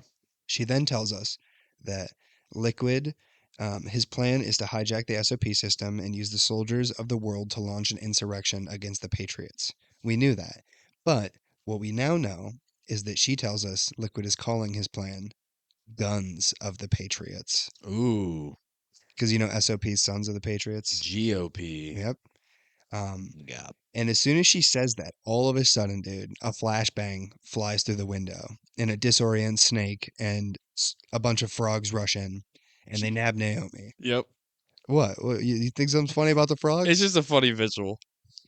They're not real frogs. Flashbang. They're Frogs. not real frogs, dude. I know. Keep going. Keep going. Dude, I'm pissed off. Keep going. All right, frogs. But yeah, the frogs rush in. And who is with them? None other than Laughing Octopus. Boss number one. Yeah, it's time to boss battle ensues, brother. She looks pretty cool. She does look pretty cool. She looks like Medusa and Dr. Octopus combined. Her whole thing is that she's like camouflage. So we'll kind of see this throughout the game, but with the B&B unit, every member has an aspect of a previous boss from a different game. I figured, because they all have the same animal names, Um, as well as the emotions, right? yeah, so the group of bosses in MGS1 was Foxhound, the group of bosses in MGS2 was Dead Cell, and the group of bosses in MGS3 was the Cobra unit. Yeah. So all of the B&B units use a name of Foxhound members. Yep. They use a weapon from the Dead Cell members, and they use like their emotion is from the Cobra unit. So they're all essentially rip-offs. Yeah, kind of. This game it does a lot. I think it's another thing that Kojima was like, I don't know. I feel like it's partially resentment, but there's a lot of callbacks to MGS1 in this Yeah, game. but at Um, the same time, it actually is pretty cool. considering MGS1 came out in 1998 and this game came out in 2008, I think it's kind of like a celebration. I don't find a problem with it. Some people do, but Yeah. I think that this game handles nostalgia pretty well. Well, I said rip-offs pretty pessimistically, but I actually like the design. It's cool. Yeah, The names are just whatever, but yeah, it's cool. but for Laughing Octopus, obviously her name is derived from Decoy Octopus. Yep. Um, the Joy, laughing Yep. from MGS3, and her weapons are tentacles, like Solidus used in Yes. MGS2. So there's your like inspiration for her. But she like uses camo in like it's a cool boss fight. You gotta like find her in certain areas because she'll like hide on the wall and stuff. Nice. But Snake is eventually able to defeat Laughing Octopus, and her beast form sheds. And out comes Laughing Beauty, Mm-hmm. which is like the PTSD ridden woman inside of Laughing Octopus. Yeah. She was always the PTSD-ridden woman, Yeah. but she was masked by the beast. Now Snake needs to fight her. The thing with the beauties though is they're borderline not even boss fights. Hmm. The beast forms are all boss fights, 100%. But the beauties, all they'll do is walk towards you and try to grab you. They walk slowly too. It's really weird. It's She like, like trying to hug you. yeah, trying to hug you. Like they literally will grab you and hug you, and your health bar will start draining. Oh, wow. It's very weird. Um, and the B&B is a lot of people's main issue with this game because Kojima has been criticized in the past for like sexualization of female characters, Oh, and this I agree this time. It's a little weird. Because like there's a lot of camera shots that are like very sexy, I little guess too sensual. little too sensual when in actuality all of the Beauty and Beast unit are like PTSD riddled, like mentally tortured women, Yeah. and Yeah. they're like all Liquid has convinced them that if they kill Snake, their emotions will be restored to normal. That's the whole reason they're all after Snake. Wow. So it's like they're essentially being manipulated, and they're like very mentally unstable women. And the fact that like we get like shots of their butt and stuff, Yeah. and it's weird. I don't think if you're just playing the game, I don't think it takes away too much. But if you start thinking about it, then it does. Yeah, I get it. So I typically try to just ignore it because it really is like a blip in the greater Metal Gear series. Mm-hmm. But it is a thing that I as well would criticize this game for. Yeah. Like I said, this game's got a lot I like and a lot I don't like. It's a Okay. very mixed bag. Okay. But I like their designs and I like most of their boss fights. It's just the beauty form stuff is really weird. I even like the concept of the beauty. You fight the beast and then you fight the beauty. Mm-hmm. Like I like that, but it's just it's kind of icky a little Yeah. bit. Yep. But Snake does defeat Laughing Beauty in her form. And Drebin calls Snake, and Snake immediately is like, "Why the hell did you inject me with fox dye?" Good. Drebin says, "Look, you do know there are other folks that could have done this to you, right?" That's an amazing, amazing answer. That is his entire defense for now. Look, anyone else could have done it. Who cares if it was me? I mean, that's essentially what he says to I'm gonna Snake. start using that. Anyone else could have done it, so Yeah, why not me? I'm not gonna own up to anything. I'm gonna blame it on other people because What do you think of potentially Drebin could have so been far, up. dude? You know what I think of Drebin. Do Him you, and his little monkey. do you hate him or are you just kind of sussed on him? Um, I dislike him. Yeah, that's fair. I don't want him near me. If I would be okay with a phone call. He, he A restraining order would literally would have to happen. I mean, he also talks in a kind of a weird way. And he Like keeps trying to sell me shit. Like he needs to have boundaries. he's very slinky character. Like even the game acknowledges that Slinky. slinky, like kind of slimy, like untrustworthy. Yeah. What's I I mean, don't think it's slinky. is that not a thing? No, I know what you're saying. Sorry, it's the bird flu getting to me. No, you're good. I want to say it's um well, we'll have to say slinky because I don't know what else it would But you be. know what I mean by slinky. Yeah, I know what you mean by Everyone slinky. everyone at home, do you know what I mean by slinky? Let him answer. Do you know Okay. what I mean by slinky? Dude, Endora the Explorer. Is that what you're doing? Yeah, I mean, just any kids I show. just want everyone at home who is listening, you better have yelled at your screen. Honestly, anyone who's listening is probably listening because they used to watch kids shows. Yeah, and this is And obviously now the they're best kid adults show. and they want the same feeling. Yeah, and we give them And that we're feeling. giving that to them. Yes. All the millions of We people. really are true patriots. We are. Yeah. We're the true gops of this world. Gops. Oh, Guns of Guns of the Patriots. Patriots. Yeah, look at that. Exactly. Well, Snake heads out to find Naomi once again because when the frogs jumped in and started laughing octopus, they nabbed her. Yeah. They said that. When he is called by Raiden. Raiden mentions that he's been drifting around the globe and like kind of just going from mission to mission, kind of living like a nomad lifestyle. Yeah. Him and Big Mama. Well, he hasn't been like working with Big Mama other than this mission, to our knowledge. Mm. But Raiden, he kind of tells Snake, like he's like giving him hints on how to find Naomi, and then Snake continues on. Oh, I forgot. In that conversation, Snake asks Raiden what happened with him and Rose, and why is Rose with Campbell. And Raiden responds, Rose, she doesn't exist to me. So Wow. there's some beef between them.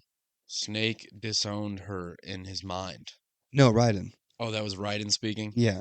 It sounded like Snake. I mean, that's the bit. It's not even a bit I do on purpose. It's just every time I try to do a voice, it ends up sounding like Snake. Yeah, okay. But Raiden, he basically says Rose doesn't exist to him. Wow, okay.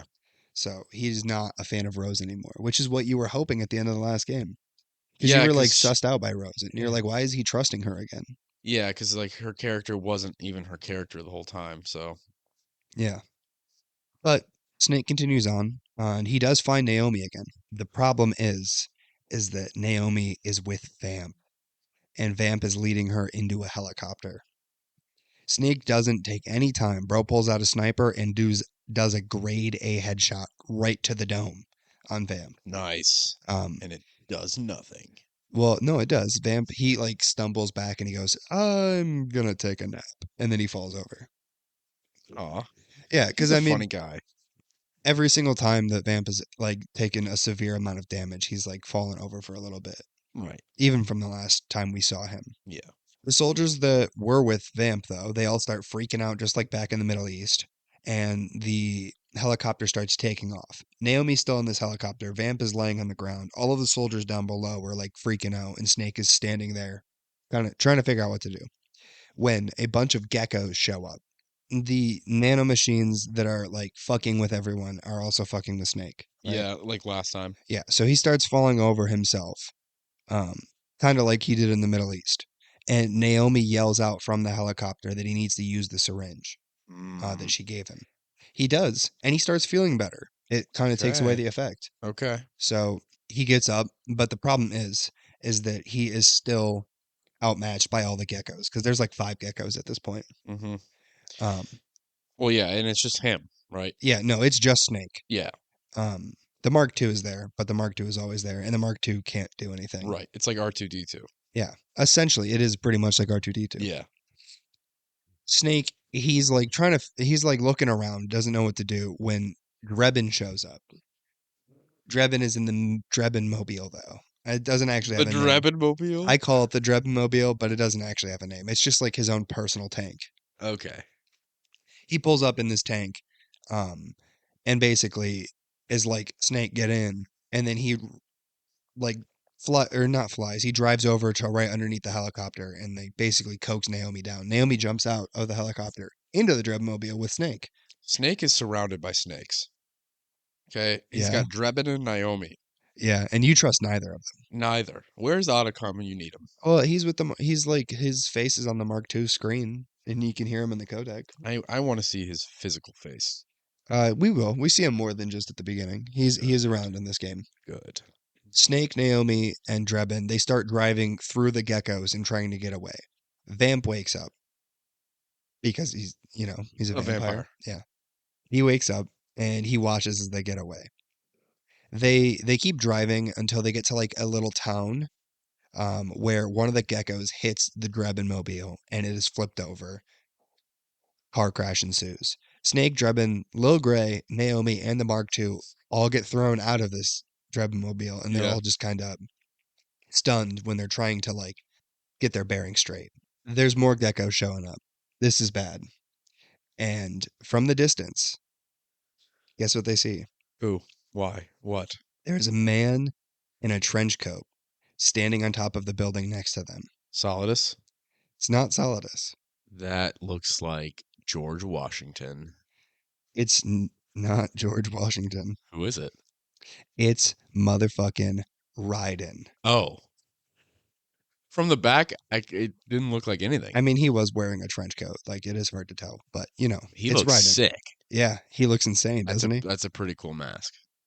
Yeah, And fit, honestly. it looks like Raiden has It looks he's like Raiden has gone through he's been an very arc. he's been very cybernetically enhanced at this point. Ah, I see. I wouldn't say he is a cyborg ninja, but he's essentially this game's cyborg ninja. Yeah, he's taken some Gray Fox inspiration. Yeah, he's pretty insane. You want to hear how insane this fucking man is? Yeah. He jumps off of the building and he fucks up 6 geckos at once Whoa. with his sword. Whoa. He slices their legs off. He jumps like on top of them and plants his sword in their main thing. He jumps onto one of them, grabs the turret, and starts using it to mow down other geckos. That's awesome. He's literally jumping from gecko to gecko, just absolutely fucking these guys in the head. Nice. And when the dust is settled, he turns around and looks at Snake and he goes, Snake, it's my turn to protect you. Yes. That's what I like. Yeah. Otacon calls Snake and tells him that there's a helicopter that he's sending and it's landing nearby. Raiden tells Snake, he says, take Naomi and go. I'll hold these guys off for you. So Snake and Naomi, they run to go get to the chopper. Get to the chopper! Oh. But once they get to the helicopter, they kind of come back to check on Raiden to see if he's okay from the air. And we see Raiden has been strung up by 4 geckos. Oh, dude. Yeah, so there's the Are they geckos. are they they have holding like a limb each? Yes, so they have like cables that they can shoot out, and they basically use them as like whips. Mm. And they're using these cables to hold each of Raiden's limbs. Wow. Yeah, and Bro he's is kind of full like, spread. yeah, That's tough. he hates. But we see that he's strung up by these geckos. Are they just letting him live for dramatic effect? No, because Vamp is walking up to him. Mm. So he's like strung up, and Vamp is walking up to him.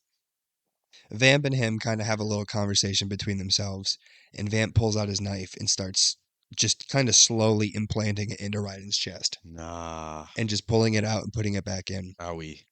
Yeah. The weird thing though is that instead of red blood, Raiden now has white blood. Whoa. Yeah. Vamp, he looks at him after he's just stabbed him like in the chest like 4 times, and he says, "Are you two immortal? Like, are you mortal just like me?" And Raiden gives the coldest comeback of all time. Are you ready for this? Yeah. Raiden says, "No, I just don't fear death." Oh, nice. Yeah, no, Raiden's a badass in this game, dude. But he's also not dying. No, he's not. Cool, Yeah. I guess. Yeah. Snake shoots one of the cables from the helicopter that was holding up Raiden, and literally without a second thought, Raiden uses his other arm, or his arm that just got shot free. He Yeah. grabs his sword and cuts his other arm free. He then jumps on his head and his hands, and he uses the two cables that are still attached to his legs to break dance the geckos around him. Oh, so he's essentially like pulling them with his legs. Yes, like Oh, he's literally nice. spinning them around in circles over top of him as he's like breakdancing. So he's a superhero. He's insane. Yeah. Yeah. Um, He has powers he jumps in the in the air real world. in the real world, yes. Yeah. But he jumps in the air and cuts both of the cables at the same time, and the geckos go flying into each other, destroying them. Okay. Raiden then kills another two geckos while fending off Vamp this entire time. Like he's fighting Vamp and two more geckos at the same time. Oh, wow. His gecko body count is at like 15 now, Yeah. and Snake has had trouble fighting one. And it's been like 10 minutes. Yes. Yeah. Um, the two, they have a pretty intense battle, and like I can't even describe it to you, dude, but it's literally it's the peak of choreography. I'm convinced. It's absolutely insane. This battle between Vamp and Raiden, it's all a cutscene. Yeah. It's not, you don't ever play as Raiden in this game. That's pretty cool. But Vamp grabs Raiden from behind, and then Raiden pulls out his own sword and skewers it through the both of them. He like Uh, puts it through him to go into Vamp as well. that's cool. Vamp looks at him, and he kind of looks at him like in awe, like with a sense of like reverence. Yeah. And he says, "Are you the one who's finally going to be able to finish me?" And he falls over, assumedly for a nap. Yeah. More geckos start showing up, but at this point, Raiden's he's pretty beat. Like he's been getting his ass fucked, so he's pretty dead. Uh-huh. He starts booking it to the helicopter above, trying to like get up there where Snake and Naomi are. He jumps onto one of the geckos and uses it as like a ramp to throw himself back up into the helicopter, and they start flying away. Sweet. Yeah, so what do we think of Raiden's intro, dude? He has essentially off screen turned into a superhero, and he seems to have a sense of um he definitely has a sense of what's the word, like individuality. Yeah, he's a lot more unique. He's gained who he He's is. his own character at this point. Exactly. I will say I don't remember when the game tells you. I don't remember where. I don't think I put it into the notes for this. But Raiden essentially is a cyborg ninja. Yeah. Almost his entire body has been cybernetically enhanced. Yeah, that makes sense why he like couldn't die, because it was It's white. essentially It's white blood. exactly like it's not his real body. Yeah, no, he is essentially become a cyborg ninja. Pretty cool. Yeah. So Nice. Raiden, he went from being your quote unquote little pretty boy in MGS2 to now being such a badass that Yeah. Well, I he's the one protecting Snake. yeah, and his arc in MGS2 to this, pretty cool. Yeah. So we'll get more of him, but that's our introduction to Raiden in this game. Nice. Yeah. Vamp, we see that he wakes up from the ground and he gets a call from Liquid. Liquid says it's fine because everything is still going according to plan, so apparently Liquid is not worried at all about the situation they're in. Okay. And then we cut back to the helicopter where Otacon is with Raiden, who is bleeding out. Like he's in bad shape. He's bleeding out whiteness. Yes. Naomi and Snake are all in here. Vamp, or no, Otacon, he says, Vamp, he's got to be immortal. And Naomi tells us that Vamp is not immortal Here at it is. all. Here we go. Naomi says Vamp has nanomachines in his body that she designed. They heal wounds at an accelerated rate. So Vamp's not a vampire. The nanomachines are what keep him alive. I mean, Boom. Vamp just has nanomachines. That's it. That's the whole explanation. Fucking awesome, right? I actually like that. Do you actually? Yeah. Really? Yes. Are you memeing? Okay, no. Actually, I like that better than there's one random vampire in the world. no, I'm gonna be honest, this is one of the things this is one of my biggest gripes with the game, is it's over Metal Gear has always had their over explanation moments, Right. but this game, it since it's like this is the final game. Kojima's trying to tie all the chapters up. He wants everything done. He's giving us answers to things that didn't need answers, in my opinion. Ooh, I see what you mean. I I don't think the fact that there are supernatural characters is a problem Yeah. because there are still characters who are clearly supernatural. When I mentioned back in MGS2 and I said Psycho Mantis and Vamp are one of my biggest problems with MGS4, this is what I meant. Why is Psycho Mantis not explained? But See, Vamp is. So there are still supernatural characters in the series that are supernatural just because they're supernatural. yeah, but the thing is I agree with that, except his supernatural thing is immortality, which is not even in the same league as all the other ones. You know what I mean? Like, if his power is he can't die, and then this other dude's power is lightning, that's a huge jump, you know? So I feel like this kind of does need an explanation. Like, if there's just a random dude who can't ever die, like, what's going on I here? don't know because I mean in like Well, I'm real assuming there's world, a way he can die, probably. Oh, because now we know it's nano. So yeah, yeah, it's nanomachines and we'll see what happens later. yeah, But the with me, it's like I don't know. I just feel like we're going too far. We're explaining things that were fine left unexplained, and that's just my personal opinion. But I understand if you don't mind it. no, I honestly like it.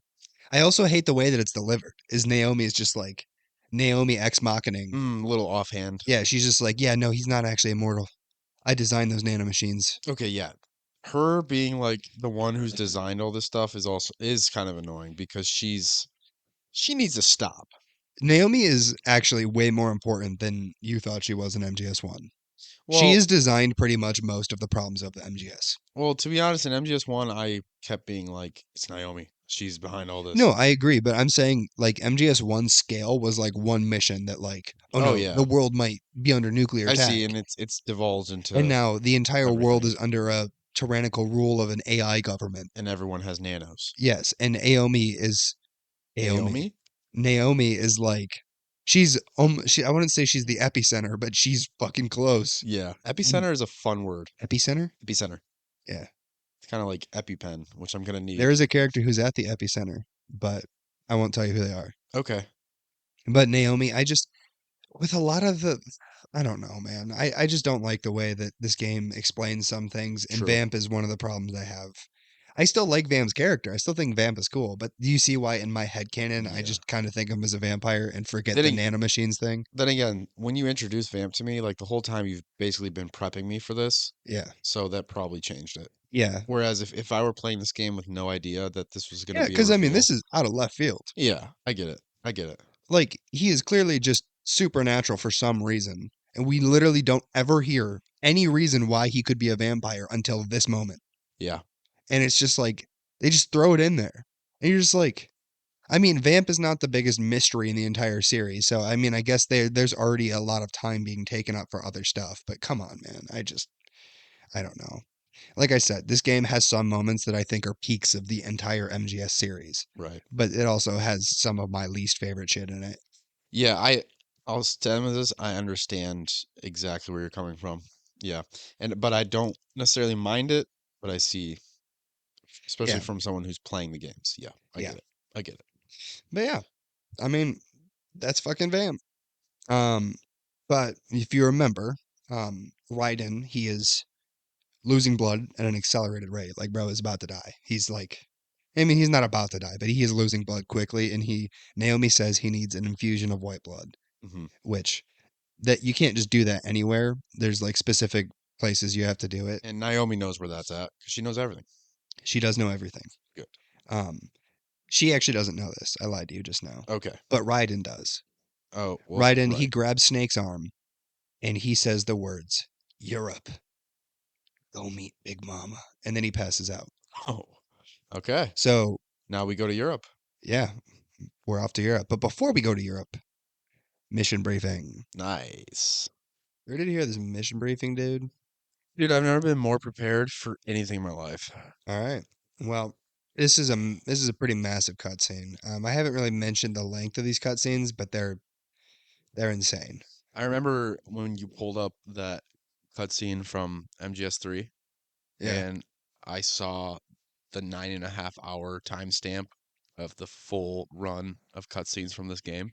Yeah. I imagine they're pretty long. Yeah, most cutscenes in this game are like 20 to 30 minutes long. Yeah. So it's a movie. It's essentially a movie.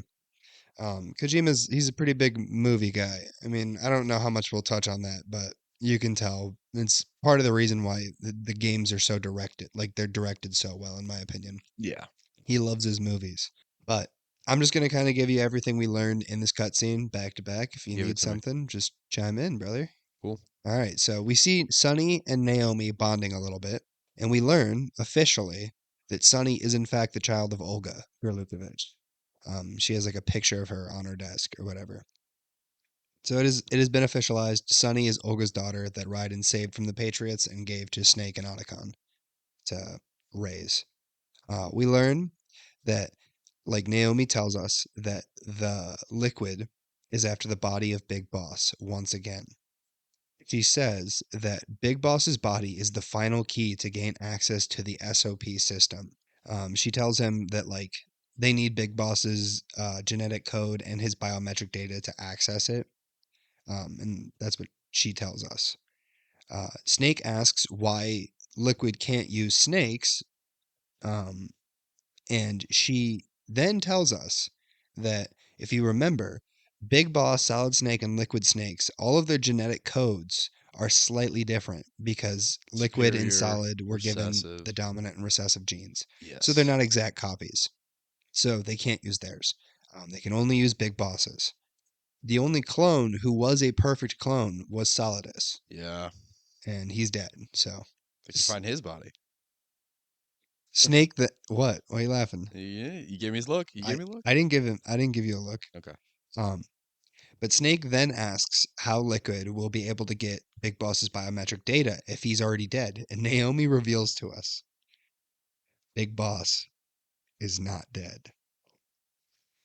Folks, that's a standing ovation. Standing ovation. You've I'm been waiting for it. I'm standing right now, You have been waiting for it. clapping. I mean, I think every game we've covered since Metal Gear 2, you've been waiting for the Big Boss isn't dead reveal. I have. I've been waiting for the final cutscene of it being Big Boss the whole time. But Yeah. after the last game, learning that his beginnings were pretty well. He was on a good road. Yeah. I mean, we still don't know what led him into villainy. Yeah, alleged villainy. Alleged villainy. He's definitely a villain. But Who says Naomi says all this? yeah, Naomi is telling Snake and Otacon all of this. Is On it? board the I Nomad. keep saying Naomi. You keep saying Naomi. Is it Naomi? It's Naomi. All right, I'll fix myself Yeah, do so. from now on. Thank you. Um, but he's only kind of alive. He's not fully alive. He is a brain dead shell, and his body is alive, but he's dead mentally. His body's been put into like some sort of like coma like sort of stasis. So he's not like mentally alive, but his body is still physically alive, and Yeah, it's being held captive. he's like a vegetable. He's in a vegetative state. Raiden, he coughs up some blood. He's also here. He's like on a medical table to the side of the room. Like they're in this big room inside the Nomad, and Raiden's like on a medical table with some like IVs hooked up to him. He coughs up some blood, and he tells us that Dr. Madnar is also in Eastern Europe, and he is the one that essentially helps Raiden become the cyborg ninja that he is. So if you can get to Dr. Madnar, they can give him the blood infusion that he needs. Do That's a you throwback. do you remember the name Dr. I Madnar? do. Yeah, it is in fact that Dr. Madnar. Really? Yeah, I'm trying to remember what he did. he was in Metal Gear 2 and Metal Gear 1. He was the guy that created the Metal Gears in that game. Yeah. Okay. Okay. Yeah, Okay. Okay. we thought he died, but apparently didn't. And when did we see Big Boss last, other than the last game, obviously? The last time that Solid Snake has seen Big Boss alive was at the end of Metal Gear 2 when he set him on fire. Okay, that's what I thought. Yes. All right, so after Raiden tells us that, Naomi gives us that little bit of explanation. Some time passes, and we see that everyone is asleep except Naomi and Otacon.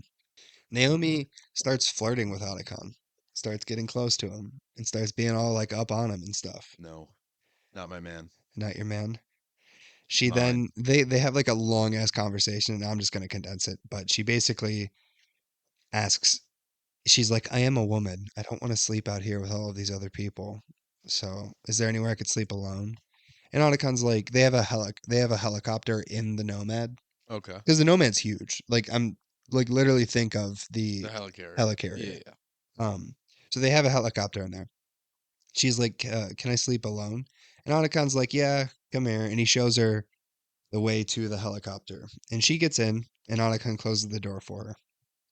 Naomi then pulls open the door and pulls Otacon in. Fade to black. Fade to black. Yeah, they bone. Ah, Yep, Naomi seduces Otacon. I'm depressed. You're depressed? And then after this point, Otacon is he's pretty I was just he's pretty into Naomi, really. playing on that whole attachment issue thing that he's I had was with gonna all the girls in say, his life. yeah, I was gonna say that's been his struggle. I mean, I don't think it's fair to Otacon, but you know, it's what she Did does. it have to be her? Did it have to be her? I really hope Otacon gets a happy ending with a good woman someday. Mm, Don't even say a word. I'm not. You basically said no words because you said and that makes me more depressed. No, dude, no. That's what happens. They bone. They Cut to black. I'm also I had a thought where she gets in the helicopter and then just leaves. Because she would. I mean, you could think that, but that's not what happens. Good. Yeah. I mean, not good. I would rather her have left than Me bone too. Otacon, Why did I say respectfully. that? I'm so mad at myself. But yeah, we're at Act 3, dude. Man, Act look at 3, us. Third Son. I don't think I remembered to say the name of Act 2 now that I'm thinking about it. But Oh, they have like names in yeah, game? yeah, yeah, yeah. Act 1 is Liquid Sun. Act 2 is Solid Sun. Act 3 is Third Sun. Ooh, Solidus. Oh, you think Solidus has to do with this? Well, he's the third son. That's true. It's Sun, S-U-N. Okay. Has it always been SUN Yes, it's through been each title? yes, it's Solid Sun, Liquid Sun, Third Sun. Like the Oh, big old yellow ball in the sky that's definitely not real. interesting. Why are you laughing? No, you're right. It's not real. I don't think it's real. I love it They though. lied to It's my us. favorite part of the day. It's not mine. Yeah, I know that. All right. You hate the sun. I'm a vampire. We learned this in the Metal Gear 2 You're a episode. dark creature who has who ha- who has anal cancer. Unfortunately, I feel bad for you. Why'd you gotta bring that up, man? Well, I mean, everyone who's listening knows that you're suffering from it, so we can That's hear it in true. your voice. You can hear it in my voice. The anal cancer is getting to me. All right, let's go. You ready to start Act 3? Let's go, man. All right. We start Act 3 in a train station in Eastern Europe. It's not told where in Europe, it's just Eastern Europe, okay? Yeah. We hear Campbell's voice as he tells Snake that he needs to infiltrate Big Mama's hideout, as she is probably the person who knows where the body of Big Boss is. Yeah. Um, the only problem is there's like these, like to get out of the train station, they got like, they look like metal detectors, but they're basically SOP detectors. So people who are not part of the system can't go through them. No. So it's Okay. essentially like they're using this to keep people like not in the system out of the country. You know what I mean? Yeah. So, Also, does Raiden know who Big Mama is? yeah, Raiden has met her. And he's not He's not with us because he needs to go get a blood infusion because he's really fucked up. and he has never mentioned who this is. He just keeps telling us that it's Big Mama. So we assume it's somebody new.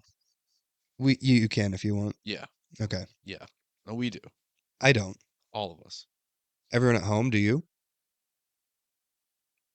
All right. Snake, he like walks up to like these SOP detectors and the guards are trying to they're like go through and he's not going through because he knows that if he goes through it's going to go off. So he's just kind of standing there and the guards are about to take him into custody when Meryl steps out like through the SOP detector doorway type thing, you know? Yeah. Um she says she's like, I'll take it from here and she pulls Snake aside, taking him through the detectors, like taking him around the detectors. That way they don't go off. Okay. They have a chat. Meryl tells Snake that she was able to get through to some of the higher ups in the US, and now she's got a lot of backup on her side. She essentially has like an entire army at her disposal. She's like pretty Dang. high up there. She's doing good for herself. Yeah. She's a big mama. Mm-hmm. She's not the big mama. Mm. She mentions how she plans to take Liquid down by force, and Snake he opposes this. He's like, "Yo, it's not that simple. You can't just fight him with force. We got to like go through all these extra steps and shit." And Meryl isn't having it. She's like, "I have faith in my team and I have faith in the system that it'll work." If you remember, Meryl is part of like she does have the SOP system. Yeah. She's throughout the game, every time we've talked to her, she's kind of been like pro SOP. Okay. Like she's like it works, it keeps us all under control, it helps us communicate, like so Yeah. she's like, yeah, we should keep the SOP, and Snake's like, no, we shouldn't. Okay. But she also wants to take Liquid down because, Liquid bad. Snake tells her that she's putting too much trust in the system and that it's not gonna work. And this pisses her off. She kind of goes off on him and she like starts calling him an old man and shit. And she's like, I don't take orders from you, old Snake, as she like pokes him. And this you can see this man, his like He's he's like sad. You could yeah. in like in his face, you can see how sad he is And from this. he hasn't told her that he's basically gonna die soon. Yeah, no, she doesn't know that he's gonna die soon. She Yeah. just knows that he's accelerated aging. It's sad. Honestly, Snake's character in this game is pretty sad. He's always like there's been a lot of scenes where he's just not able to hold it because he's so old, Yeah. and everyone's like still in their prime and everyone's still young, and it's like Snake has watched the world stay the same age around him while he's become an old man. Mm-hmm. You could see it hurt his pride. Yeah. Well, he's also watched the world divulge into chaos. This is true. Yeah. But he heads out of the building and calls Otacon. Otacon tells Snake that they've gotten right into Dr. Madnar and that he should be okay. Otacon also tells Snake that there is a resistance member near him, and he suggests that Snake follows this resistance member because the resistance is what Big Mama is the leader of. Ooh. Okay. So Snake basically needs to follow this resistance member, and hopefully it will lead him to Big Mama's headquarters where he can find her. Snake does locate a resistance soldier and he follows him to a cathedral. Snake once the soldier starts walking up to the cathedral, Snake grabs him, takes him hostage, and uses him to burst into the cathedral where he CQCs like 10 dudes. Okay. Yeah, no. I mean, he's old, but he's still Snake, you know what Yeah. I mean? I mean, he's ripped still. Yeah. He makes his way into the main chapel room, and we see Big Mama. Nice. I don't think I recognize her. Right? Uh, I mean, she's very old, but she is a person we've known before. Is she? Yeah. Who's Big Mama? You want to know who she is? Nope. Who is she? Well, you just said no, and then you asked me who she was. I don't think so. All right. Well, I'm just going to tell you right now, Justin, I'm going to need you to perk your ears up because we about to learn a lot, son. Everything is This, perked right now. this is everything? Who is she? Okay, give me a minute, man. Give me a second. Who is she? All right, fine. She immediately tells Snake that she is, in fact, his mother. His mother. His mother. Wasn't he a clone though? He was a clone. Interesting. She was the host of the L'Enfant Terrible project. Oh, so she was inseminated. Yes. Okay. So Snake and Liquid were naturally born, Okay, that makes sense. but they were genetically modified to be clones of Big Boss. Okay. She says that the Patriots are the ones who started the program, and like I said, I'm about to literally throw so much Wait, at who you. says that? Big Mama. So she doesn't have nanos. No, she doesn't. Nice. Okay. Um, I remembered something. but I'm gonna thank you. I'm gonna tell you a lot, and just all of this is coming from Big Mama. She's telling all of this to Snake. All This right. is like one of the fattest Give it exposition to me. dumps we're about to My get. ears are perked. She says that the founder of the Patriots, his name is Zero. Do you remember who Zero is? Um, no, Commander Zero, no. Big Boss's commander from MGS3. Oh yeah. Okay. Okay. She tells Snake that the Patriots were formed during the Cold War, and that she was also one of the founding members. But in the time since then, the AI systems we have come to know have taken full control and are what truly run the Patriots now. We then learn that Big Mama is actually Eva. Whoa. Big Mama is Eva. It's those eyes, dude. I knew. I was like, there's something about her. She tells Snake Everything that happened during Operation Snake Eater. Like, she does say all this in the cutscene, but you know what happened. I'm not going to go over all of it again. Yeah. Wow, this is cool. She says that she failed her mission to secure the philosopher's legacy. Um, I can't remember if I mentioned it in the last episode or if I mentioned. Oh no, I mentioned it earlier, didn't I? That Ocelot stole the actual philosopher's You did. legacy, and the one she stole was a fake. You did. So, since she failed her mission and got a fake, she was cast out of China. She spent a couple years on the run until she met Big Boss again in a city called Hanoi, where Big Boss rescued her. She then says that she learned at that time that Zero used the philosopher's legacy that Ocelot stole to create the Patriots with its original members: Zero, Mr. Sigint, Paramedic, Big Boss, herself, and Ocelot. What is that? What is that group? The That's Patriots. the The Patriots? founding members of the Patriots. Whoa. Was Why big. why Ocelot? What do you mean, why Ocelot? Why did they let him in? Well, no, because he was working for the CIA the whole time, you remember? But He's the one that gave the philosopher's legacy to Zero to make the Patriots. oh right, you didn't include Eva. I thought you also said Eva in Well, that. I said herself. Oh. Yeah. So wait, so they made up? So she was like, "Oh, you stole this, but I don't care Well, anymore." no, because she was on the run in China and Big Boss rescued her and basically took her in because she was, on the So, run from an entire superpower. and that's because she failed her mission. Yes, because she failed her mission to China. So So she, she switched allegiances basically. yes, Okay. basically. All right. So when Big Boss rescued her, she kind of was like, she loved Big Boss. So she's like, I love him. He rescued me. I'm just going to go with him. Okay, and then Ocelot. Ocelot was also just one of the founding members of the Okay. Patriots. Sounds good. She then tells us that the will of the boss, the monologue she gave us about wanting the world to be as one, she says that that's what Zero wanted to actually do using the Patriots as his vessel to success. He wanted to create a uniform world where everything was one. There was no governments, there was no nations, everything was just one giant being, basically a utopia. She tells us that Zero used Big Boss and elevated his legend to the status of a national symbol, essentially creating exaggerations and outright lies to make Big Boss an icon in America.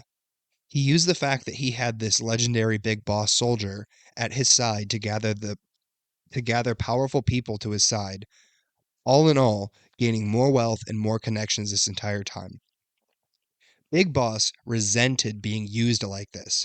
And at this time, his disillusion with the American government was already at an all time high. And then Zero using him like this left him even more disillusioned. But Zero's lust for power kept growing. Zero realized that Big Boss was growing distant and losing faith in the Patriots.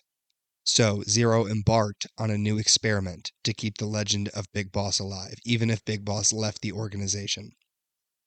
The L'Enfanterie Project. Nice. Okay. The project was led by a Dr. Clark, otherwise known as Paramedic. Mm-hmm. Paramedic was her real name is Dr. Clark. If you remember from MGS1, She was the one who healed you. she no, MGS3 she's the one who healed you. Oh. That's Paramedic. But in MGS1, when we learn about Gray Fox, Naomi tells us that Gray Fox was created by a Dr. Clark. Oh. So it seems that Paramedic was also the one who created Gray Fox. Okay. Eva, or Big Mama, she tells us that during this time, she asked to be a surrogate mother because Big Boss was infertile and Big Boss couldn't reproduce. And she loved Big Boss. She wanted to have his children. And so Eva became the surrogate mother and gave birth to the twin snakes, Solid and Liquid. And this was Zero's goal, but Eva didn't really know the ramifications of what he Yes, wanted. Eva just kind of wanted to be closer to Big Boss, but this was just kind of a way for her to do that, even though it didn't end up the way she was hoping. Gotcha. This was the final straw for Big Boss, though, and he left the Patriots after he realized that Zero had done this project behind his back. Big Boss traveled the world after forming his own mercenary group for years, and at this point, Zero gained so much control using the rise of the digital age that the Patriots essentially ran the world from the shadows. That's what we saw in MGS2. Zero? Wait, Yeah, wait. I mean Zero is the founder of the Patriots. Say that last thing again. Zero, at this point, has gained so much power using the rise of the digital age Yeah. that the Patriots essentially ran the entire world from the shadows. So the Patriots, you're saying Zero and who else? All The the other the Patriots, other Patriots? Sigint, Paramedic, Okay. Eva, and Ocelot. Oh, not Big Boss. Big Boss is the only one who's left at this point Okay. because Big Boss was pissed off that they made the Leon Fontetti project. Okay. Okay. So Okay. he Okay. left I'm and went to tracking. go form his own mercenary group, I'm tracking. traveling the world. Yeah. But now we cut to MGS2 when the Patriots have finally been able to, Successfully run everything, yes, basically. essentially. Okay. Big Mama then says that Zero's intentions were pure in wanting to pursue the boss's will, but his execution was flawed. And she's like, this is not what the boss would have wanted. She then says that both Zero and Big Boss misinterpreted her will, the boss's will. And thus began the war between Big Boss and Zero. Two men who took away two different ideologies from the same woman they both revered. Wow. Um, do you remember what Big Boss's motives were back in Metal Gear and Metal Gear 2? It wasn't revealed, right? It was. He wanted to create a nation where soldiers, he essentially wanted to create an everlasting war so soldiers could just permanently live on the battlefield. That's what he told us back then. Okay. Basically, Big Boss wanted to create a nation of soldiers who served no government other than themselves. And basically, these people who only knew how to live, the only way they knew how to live was war. He Okay. wanted to create a nation just for them. Yeah. Which at the time, well, I guess it's still pretty insane. Yeah, but that's what Big Boss took away from the boss's will. He basically Really? took her soldier side. He basically saw the way that the government treated the soldiers and her and took away the uniformitarianism that she wanted and took that into the military aspect. Okay. Big Boss interpreted her will as he wanted soldiers to be able to live without being under the rule of a government and be able to make their own decisions. Whereas Zero took the whole world needs to be one. And if I have to make sure they have no free will in order for that to be, then that's what I have to do. So basically, Zero and Big Boss both misinterpreted the boss's will.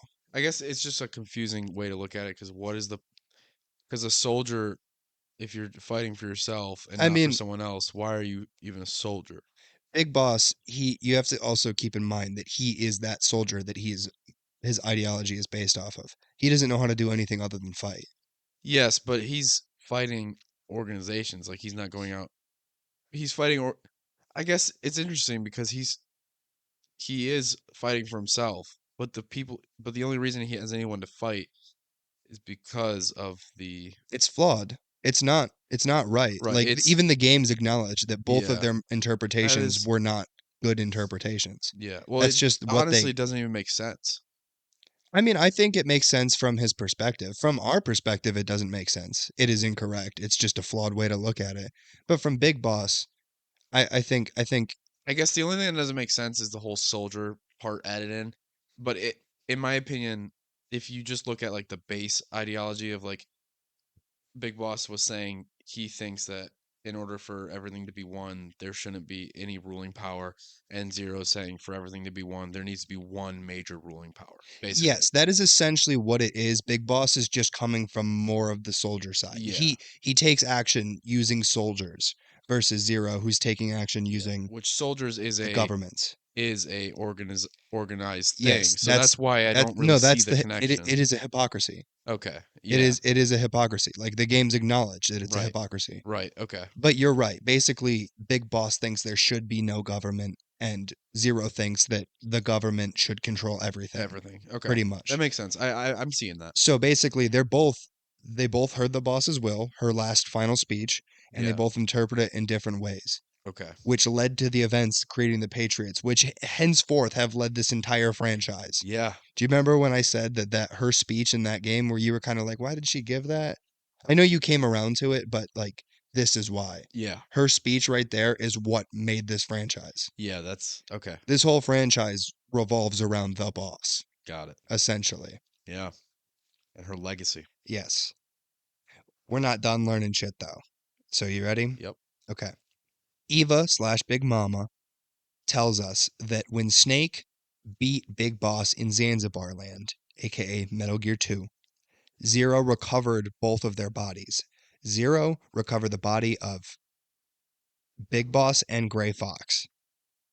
Zero then put Big Boss into that kind of coma state that he's been in, and Frank Yeager slash Gray Fox was turned into the Cyborg Ninja. Okay. So that was done by Zero. Zero, at this time, though, he started to grow paranoid. And as he was getting older and older, he kind of knew, he was like, I don't want to leave my ideologies in the hands of a new generation because I don't think that they're going to follow the will that I am pursuing. He basically is understanding it takes more time than I have to fulfill this full wish. Uh And I don't want to leave it in the hands of another generation who could possibly fuck it up. yeah. So, Zero made the four AIs to run the Patriots when he was gone. These AIs were named GW, TJ, AL, and TR. They stand for George Washington, Thomas Jefferson, Abraham Lincoln, and Theodore Roosevelt. I see. Those are the names of the four AI. Mount Rushmore. Yep, Mount Rushmore is running the world. yep. She then says, but there is one more AI, and its name is JD. John Doe. J. Oh, This okay. AI is the core AI that runs the four AI, like it connects them.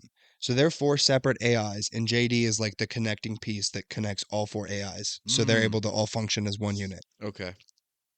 That is what she tells us. Got it. She then tells us that since Big Boss is in a brain dead state, neither alive nor dead, she and Ocelot formed a plan because they both idolized Big Boss and, in her case, loved him.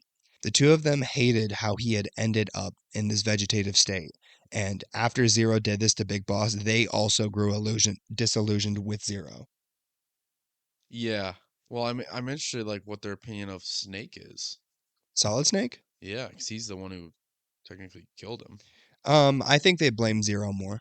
They Okay. blame Zero more because Solid Snake was made from Big Boss on Zero's command and then essentially sent in to kill Big Boss. Yeah, and he never met his mother either, Yes. right? Yes. Okay. This is the first time Snake has ever met Eva. Yeah.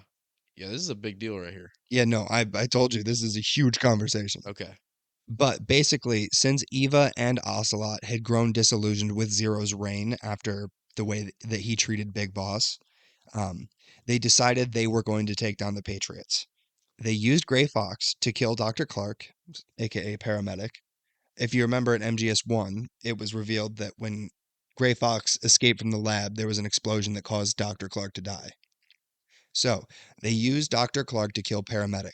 And then Ocelot killed the DARPA chief. And if you remember, the DARPA chief was synonymous with SIGINT. They were the same person. Okay, yep. Did I tell you that on the podcast or did I tell you that off mic? I don't remember. Yeah, okay. Um But either SIGINT way, I know now. SIGINT was the DARPA chief from Oh, you told me MGS1. off pod. I remember you telling me that. Okay, Yeah, yeah. yeah, yeah. SIGINT was the DARPA chief before he became the DARPA chief. Okay. But if you remember, Ocelot killed the DARPA chief Yes. back in MGS1. So Paramedic and SIGINT were both dead. Yeah, yeah, yeah. That only leaves Zero. And after Shadow Moses, Liquid took over control of Ocelot's body, and he was lost to Big Mama, leaving only her. Hmm. So Okay. now she's been trying to figure out how to continue on to fight Zero without Ocelot's help. And this makes sense why Ocelot's like who he's been working for has been such a question because technically he's in the Patriots, but he's working against the Patriots Yes, because he's working against Zero. I yes. see that. That's It's cool. it's a lot of allegiances at the very top, like inner fallings out that are dictating the way the rest of the world works. Yeah. No, that Essentially, full this is a very full circle conversation. yeah, I told you it was a big deal. Yeah. You tracking everything though? Nothing? Yeah. Okay. Yeah. Anyways, after this conversation, Big Mama slash Eva, I'm going to just refer to her as Big Mama because that's what they call her in this game. Yep. But Big Mama leads Snake to the body of Big Boss. It is outside, and she has it sitting by in like a van. It's She just in has his body sitting by yeah. in a So van. it's like in a plastic shell. Yeah. And there's like fluid in there, and you can see his body breathing. No, I know. I'm just imagining like He's very skeletal like though. You can't really she see just any. walks out in this white van, slides open the No, door, and his it's a body's just there. it's a black Forgot van. about the van, by the It's a black van. way. Ooh. Yeah, it's not white. This whole act is very noir because it's like you're in Eastern Europe. There's like like a thick layer of mist over the whole scene. Ooh, okay. It's like slightly raining. Snake is even wearing a trench coat in this thing Nice. or in this act. It's very noir. It's really cool. This is probably my favorite act so far. Yeah.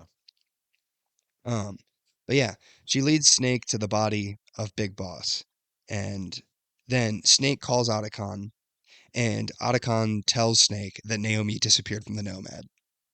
Okay. She finally took that helicopter. Yep, she disappeared. Before Snake can react, a couple of dwarf geckos show up and attack Snake and Big Mama. Huh? They're like they're like they don't look like geckos at all. They're like little black spherical balls that have hands on them. Yeah. They're one of the most futuristic things we've seen so far. They look cool. They're very like they're more so used for surveillance. They can't actually do a ton of damage. However, when there are like hundreds of them attacking you at once, they can quickly overpower a person. Okay. Big Mama, she surmises from the parents of the dwarf geckos that Liquid has found them and they gotta go. So she tells Snake there's an escape point at the end of the canal on the river. It's on the other side of the city and we need to get to it. So Snake and Eva hop on a motorcycle together. Eva, Big Mama, same thing. They hop on a motorcycle together and they lead a caravan of like resistance soldiers. There's like 10 other motorcycles with resistance soldiers on it, and they have three vans. Got it. One of these vans has the body of Big Boss in it. The other two are decoys. Okay. So basically, Snake and Big Mama are on a motorcycle leading this caravan through Eastern Europe, trying to get to the other side of the city, Nice. while the forces of Liquid are pursuing them. Okay, cool. Pretty big chase scene. It's cool. It's pretty long. It's actually mad long, I'm not gonna lie. But it is cool. At the end of the chase scene, after like you're able to fend off most of Liquid's forces, unfortunately, Raging Raven shows up. Number 2. Yep. Raging Raven Beast in the Beauty. blows up pretty much the entire caravan. She takes out most of the bikes and flips like two of the. She basically destroys all the vans too. She looks like Vulture from Homecoming. She is very vulture. I mean, she's Like Raging that's Raven. like looks just like his suit. If you look at her wings, do you recognize them? Um, I mean, not from anything in It's the in these games. it's the glider from Oh, from Fortnite. It's Fortnite. Snake's glider. Wow, Fortnite references. Yeah. After she blows up the entire caravan, Snake and Eva are thrown from the bike. And Eva is injured in the exact same spot that she was in Metal Gear Solid 3. Oh, Yeah. You know, right with through. yeah, like the rib cage. Yeah, Like a pole goes through her. She hates. yeah. But she's pretty much out of commission at that point. She's not Okay, dead, she's just pretty fucked up. okay. Snake pulls her into a building, and then he hears that Raging Raven is flying around the top of the building that they're at. Yeah. So he's like, I'm gonna go deal with Raging Raven. Just don't die on me. Okay. He goes up, but as he's ascending the building, he starts suffering from the nanomachine attacks that he keeps having. Yeah. He Which have those have been happening every time Liquid's been around, right? Or no. no, they're just They happening. just happen. It's just a we're led to believe that it's like a symptom of his progressed aging. Okay, and it just happens Yes, kind of it just randomly. keeps happening. Okay. Um, but he injects himself with the syringe that Naomi gave him of the suppressor nanomachines, Yep. and he feels a bit better. He continues to the top where he finds Raging Raven. Boss battle ensues. Nice. This is like my least favorite boss in the game. Uh, Unfortunately, it's just kind of mid. It's not bad. I don't think there's a bad boss fight in this game, but I do think most of the boss fights are mid. and is the beauty the same thing? Like she's just trying to Yep. touch you? All of the beauties do the exact same thing. Got it. Okay. I think it's better as an idea than it was in execution. Yeah. But it's fine. It's okay. Yeah. Snake defeats her, and then Raging Beauty emerges, and he defeats Raging Beauty. Boss battle over. He heads back downstairs and finds Eva slash Big Mama still conscious. Good. She tells Snake that the van that was with them was the decoy. The real one is on a riverboat floating downstream. Ooh. So, But they still have the resistance watching it. yes. Okay. So, like, the actual body of Big Boss is floating downstream and they need to get to it. Okay. She says that they can make it there if they use the sewer tunnels. Snake and Eva head into the sewer tunnels to follow it all the way down to the riverbank. And when they get to the end, they find Liquid smoking a cigar. Mm, He's like standing at the mouth of this river, like the sewer tunnel. yeah. And he's just kind of like pressed up against the wall smoking a cigar. Yeah. Bad news bears. Does he Bad News Bears? Bad news bears, dude. Is he also wearing a trench coat? Um, I mean, I don't know if it's called the trench coat, but he's got a coat on.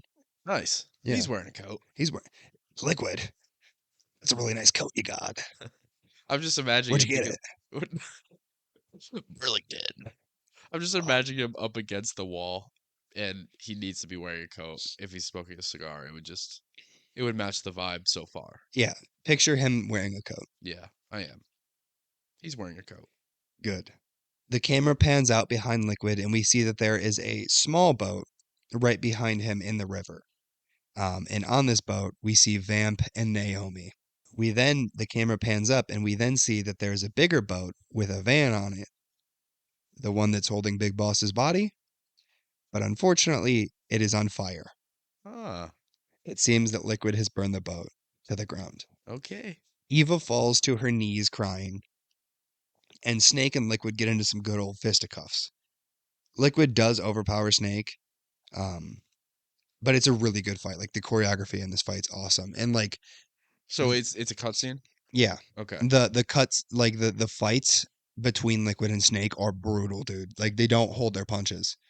Like the impacts of these old men's punches together Yeah. are insane. Like it's so good, dude. It's really good. And Naomi and Vamp are in a boat together. Does Naomi look like she's willingly there? She looks sad.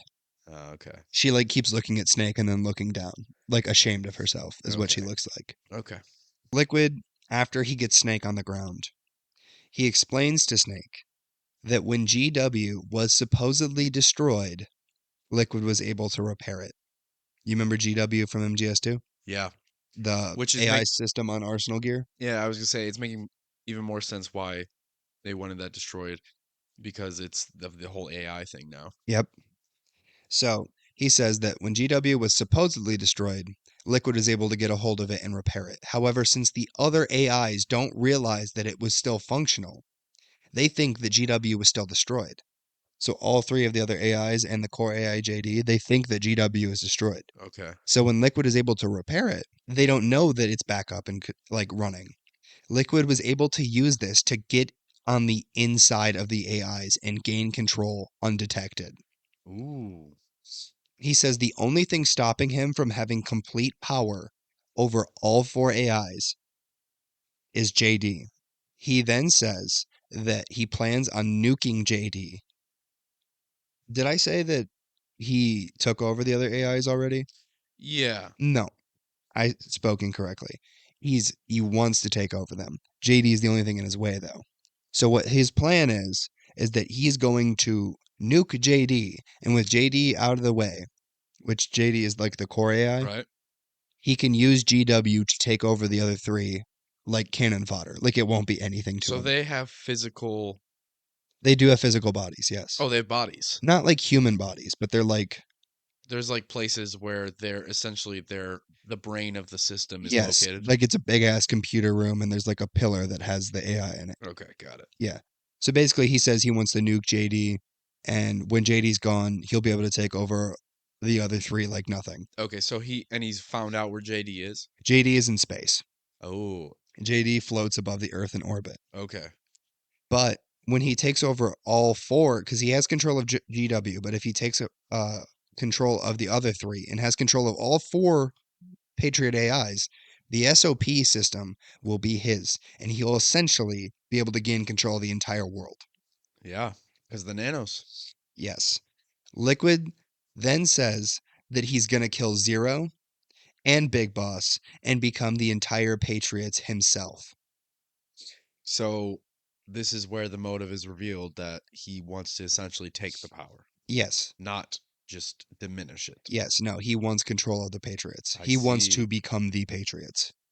I see. I see. See, this is interesting because of the dichotomy between Zero and Big Boss. Big Boss, and the dichotomy between Liquid and Solid, Yep. and There it's are kind of the same. it's very clear parallels. It's later on in the game, but literally Snake is like, or Liquid says something to Snake that's like, you're like Big Boss and I'm like Zero. Like he draws the parallel in Yeah, game. So you're right. There is a clear parallel. yeah. That's cool. But with that being said, Snake is on the ground, Eva's on her knees crying.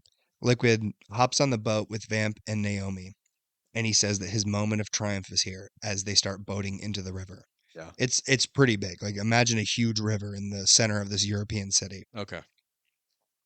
They don't get very far though before we hear Meryl's voice on a loudspeaker.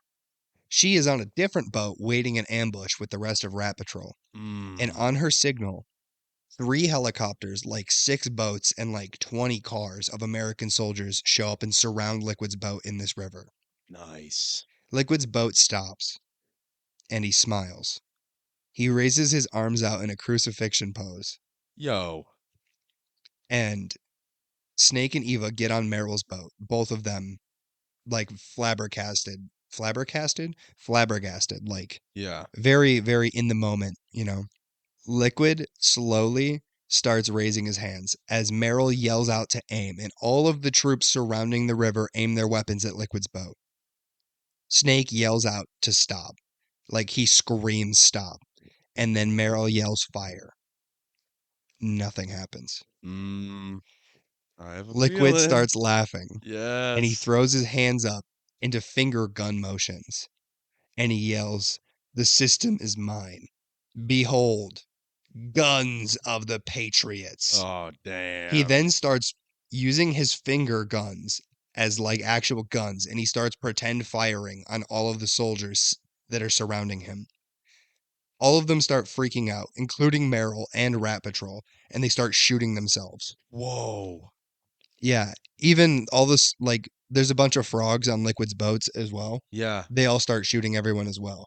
It is complete annihilation on Liquid's side of victory. Okay, before we get into the rest, is he okay, so he's taken over the SOPs, um, and but he didn't need to take over the AI to do that, right? No, He he did has this. control of the SOP because he used Big Boss's body. Yeah, okay. So he successfully used Big Boss's body. Yes. Okay. Which why is that again? How does Big Boss's body Big work? Boss's body, the genetic code and his biometric data was required. They're essentially like the passwords. Okay, that's what it was. Got it. Okay, keep going. That's cool.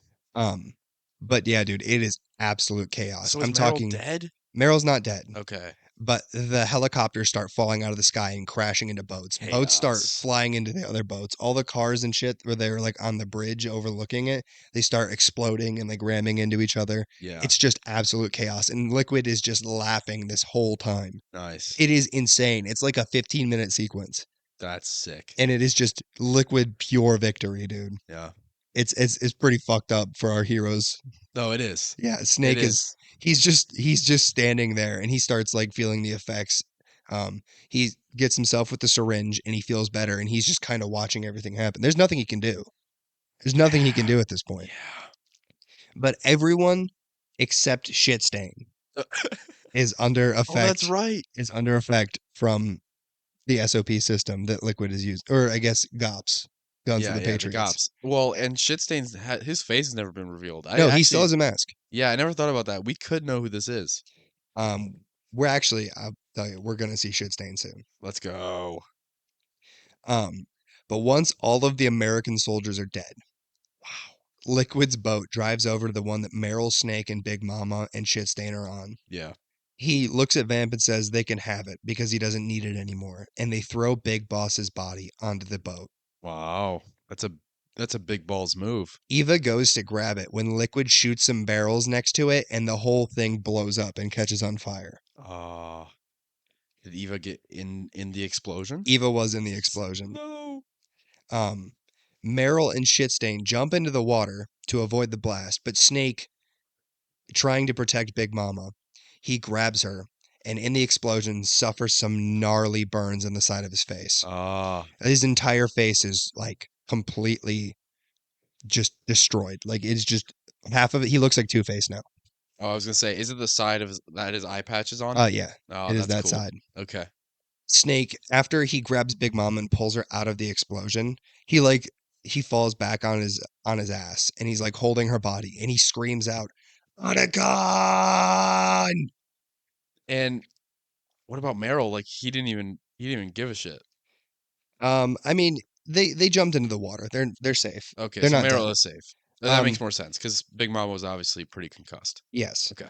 But then after Snake screams Otacon's name, we see the Mark II. It uncloaks and jumps onto Liquid's boat and cloaks back into invisibility again Ooh. before Liquid drives away. Okay. We see Shitstain pull Meryl from the river and he takes off his mask. And oh no, he's hot, dude. Who is he? Oh, he's a new guy. He is a new, Shitstain is a he's new. actually not a new guy. He's not a new He's guy. not a new guy. You're Who not going to is? guess. I'm telling you right now, you're not going to guess. Um, no, probably not. Unless it's Kyle Schneider. It is, yeah, it's Kyle Schneider. You Let's guessed. go, dude. My wish was Dude, granted. it's always Kyle Schneider.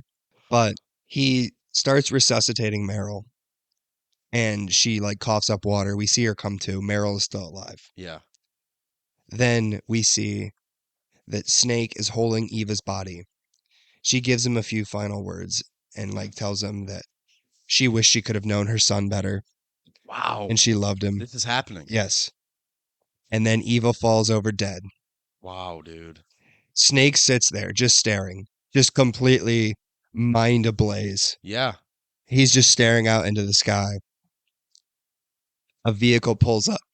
It's the Drebin-mobile. And Snake starts suffering from the nanomachine attack again. And as Snake starts passing out, Drebin grabs him and says, "Let's take him back to his friends." Cut to black. What does that mean? Act 3 over. Let's take him back to his friends.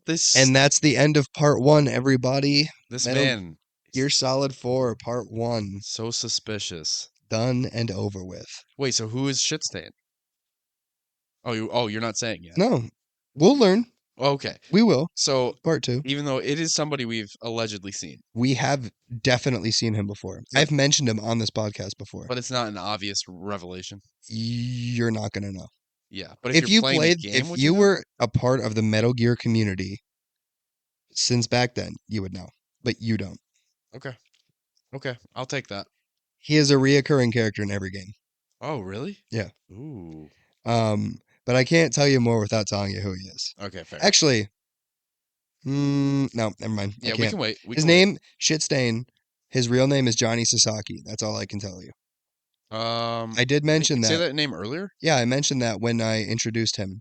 Meryl calls Oh him. yeah, you did. Yeah. Meryl calls him Akiba as like a nickname. His real name is Johnny Sasaki, but I call him Shitstain because he shits his pants 24/7. Yeah. Okay, then I'll be excited to figure that out, I guess. Yeah, no, I mean Damn, what an ending though. that's the end of part 1, dude. Yeah, what an ending. Well, I guess not an ending, but yeah, what a middle point for the story. I mean, technically, there's the mission briefing after the act because there's a mission briefing after every act. But I'm just gonna tell you the mission briefing when we start part 2. Okay, sounds good. Um, And also like this is a cool place to end for a part 1, and also a cool place to have as your act 3 out of 6. You know, yeah, because it's the low point of the story. yeah. I mean, they're pretty fucked. Yeah, It's one of the low points of the story. yeah, one, yeah, fair enough. Yeah, no, like I told you, man, when we started this game, it's dark. It's not happy. There's a lot of shit that goes wrong. There's a lot of obviously I can't leave everything in, and especially with this game, I've been a lot more concise and less rambly. because there's so much to talk about, Yeah. like with the story itself.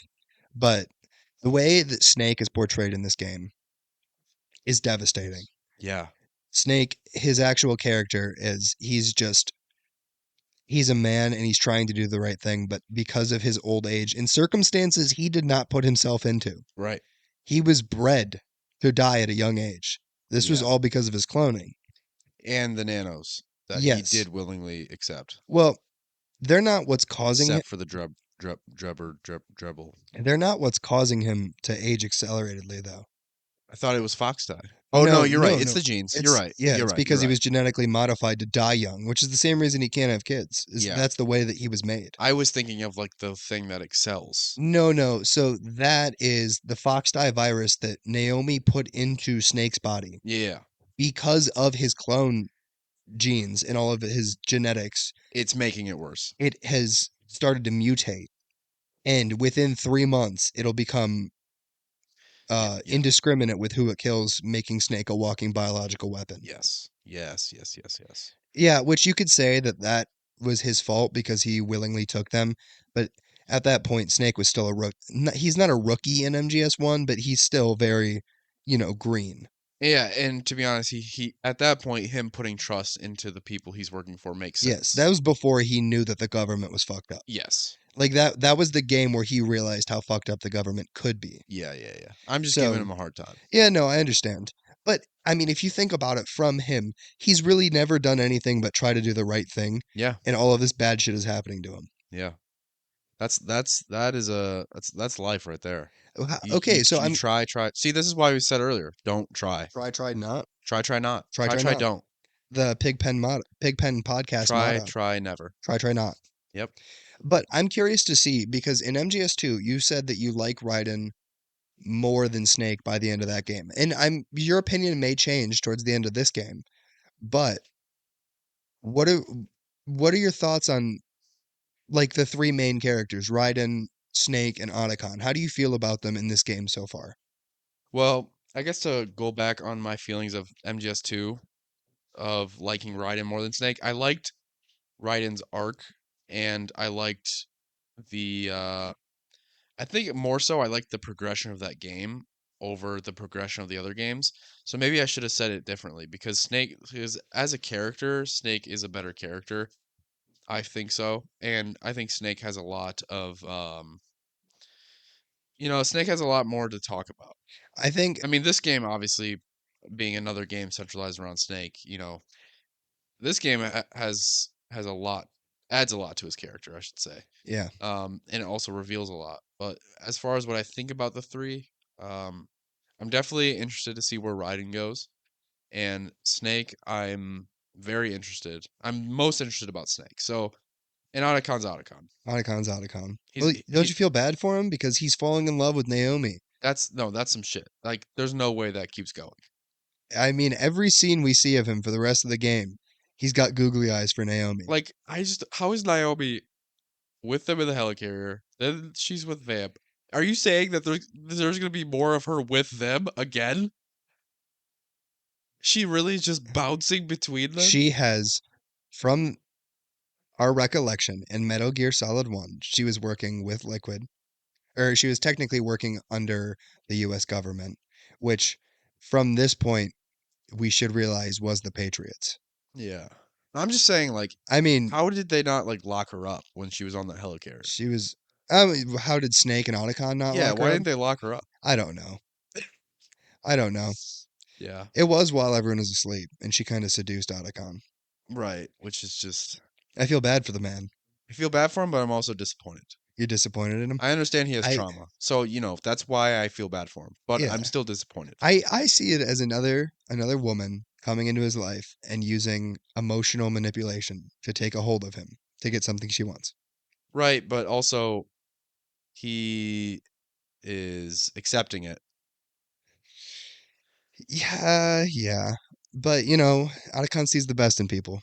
And also Naomi just has no best. And I mean, this isn't a relationship where Otacon and Snake are just chilling out on the couch, smoking a doobie and having a couple brewskis talking about their life.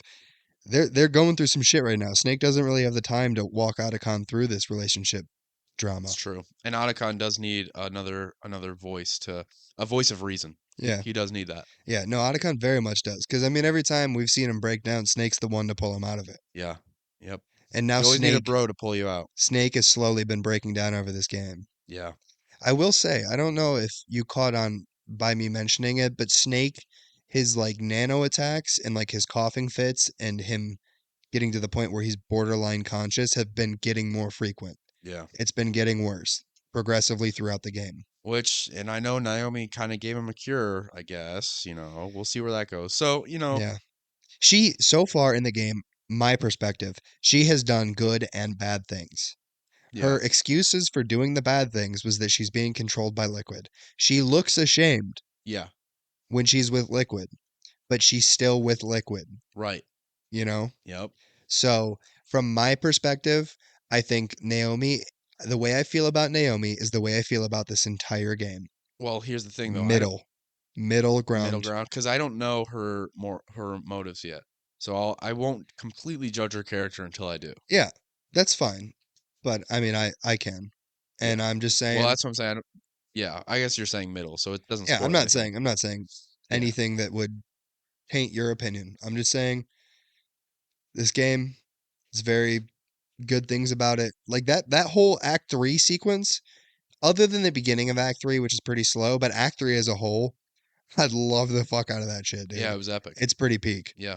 But then there's scenes like in I don't know. I can't really point out too many without spoiling shit right now. So there are things in this game that I really don't like, and there are things in this game that I really do like. Yep. So middle ground, Middle ground, Metal Gear. middle ground, Metal Gear, Metal Gear. Metal Gear. Oh, Liquid. How did I do the Snake voice? Even though You did good. I have raging Mesoteric myopic pneumonia.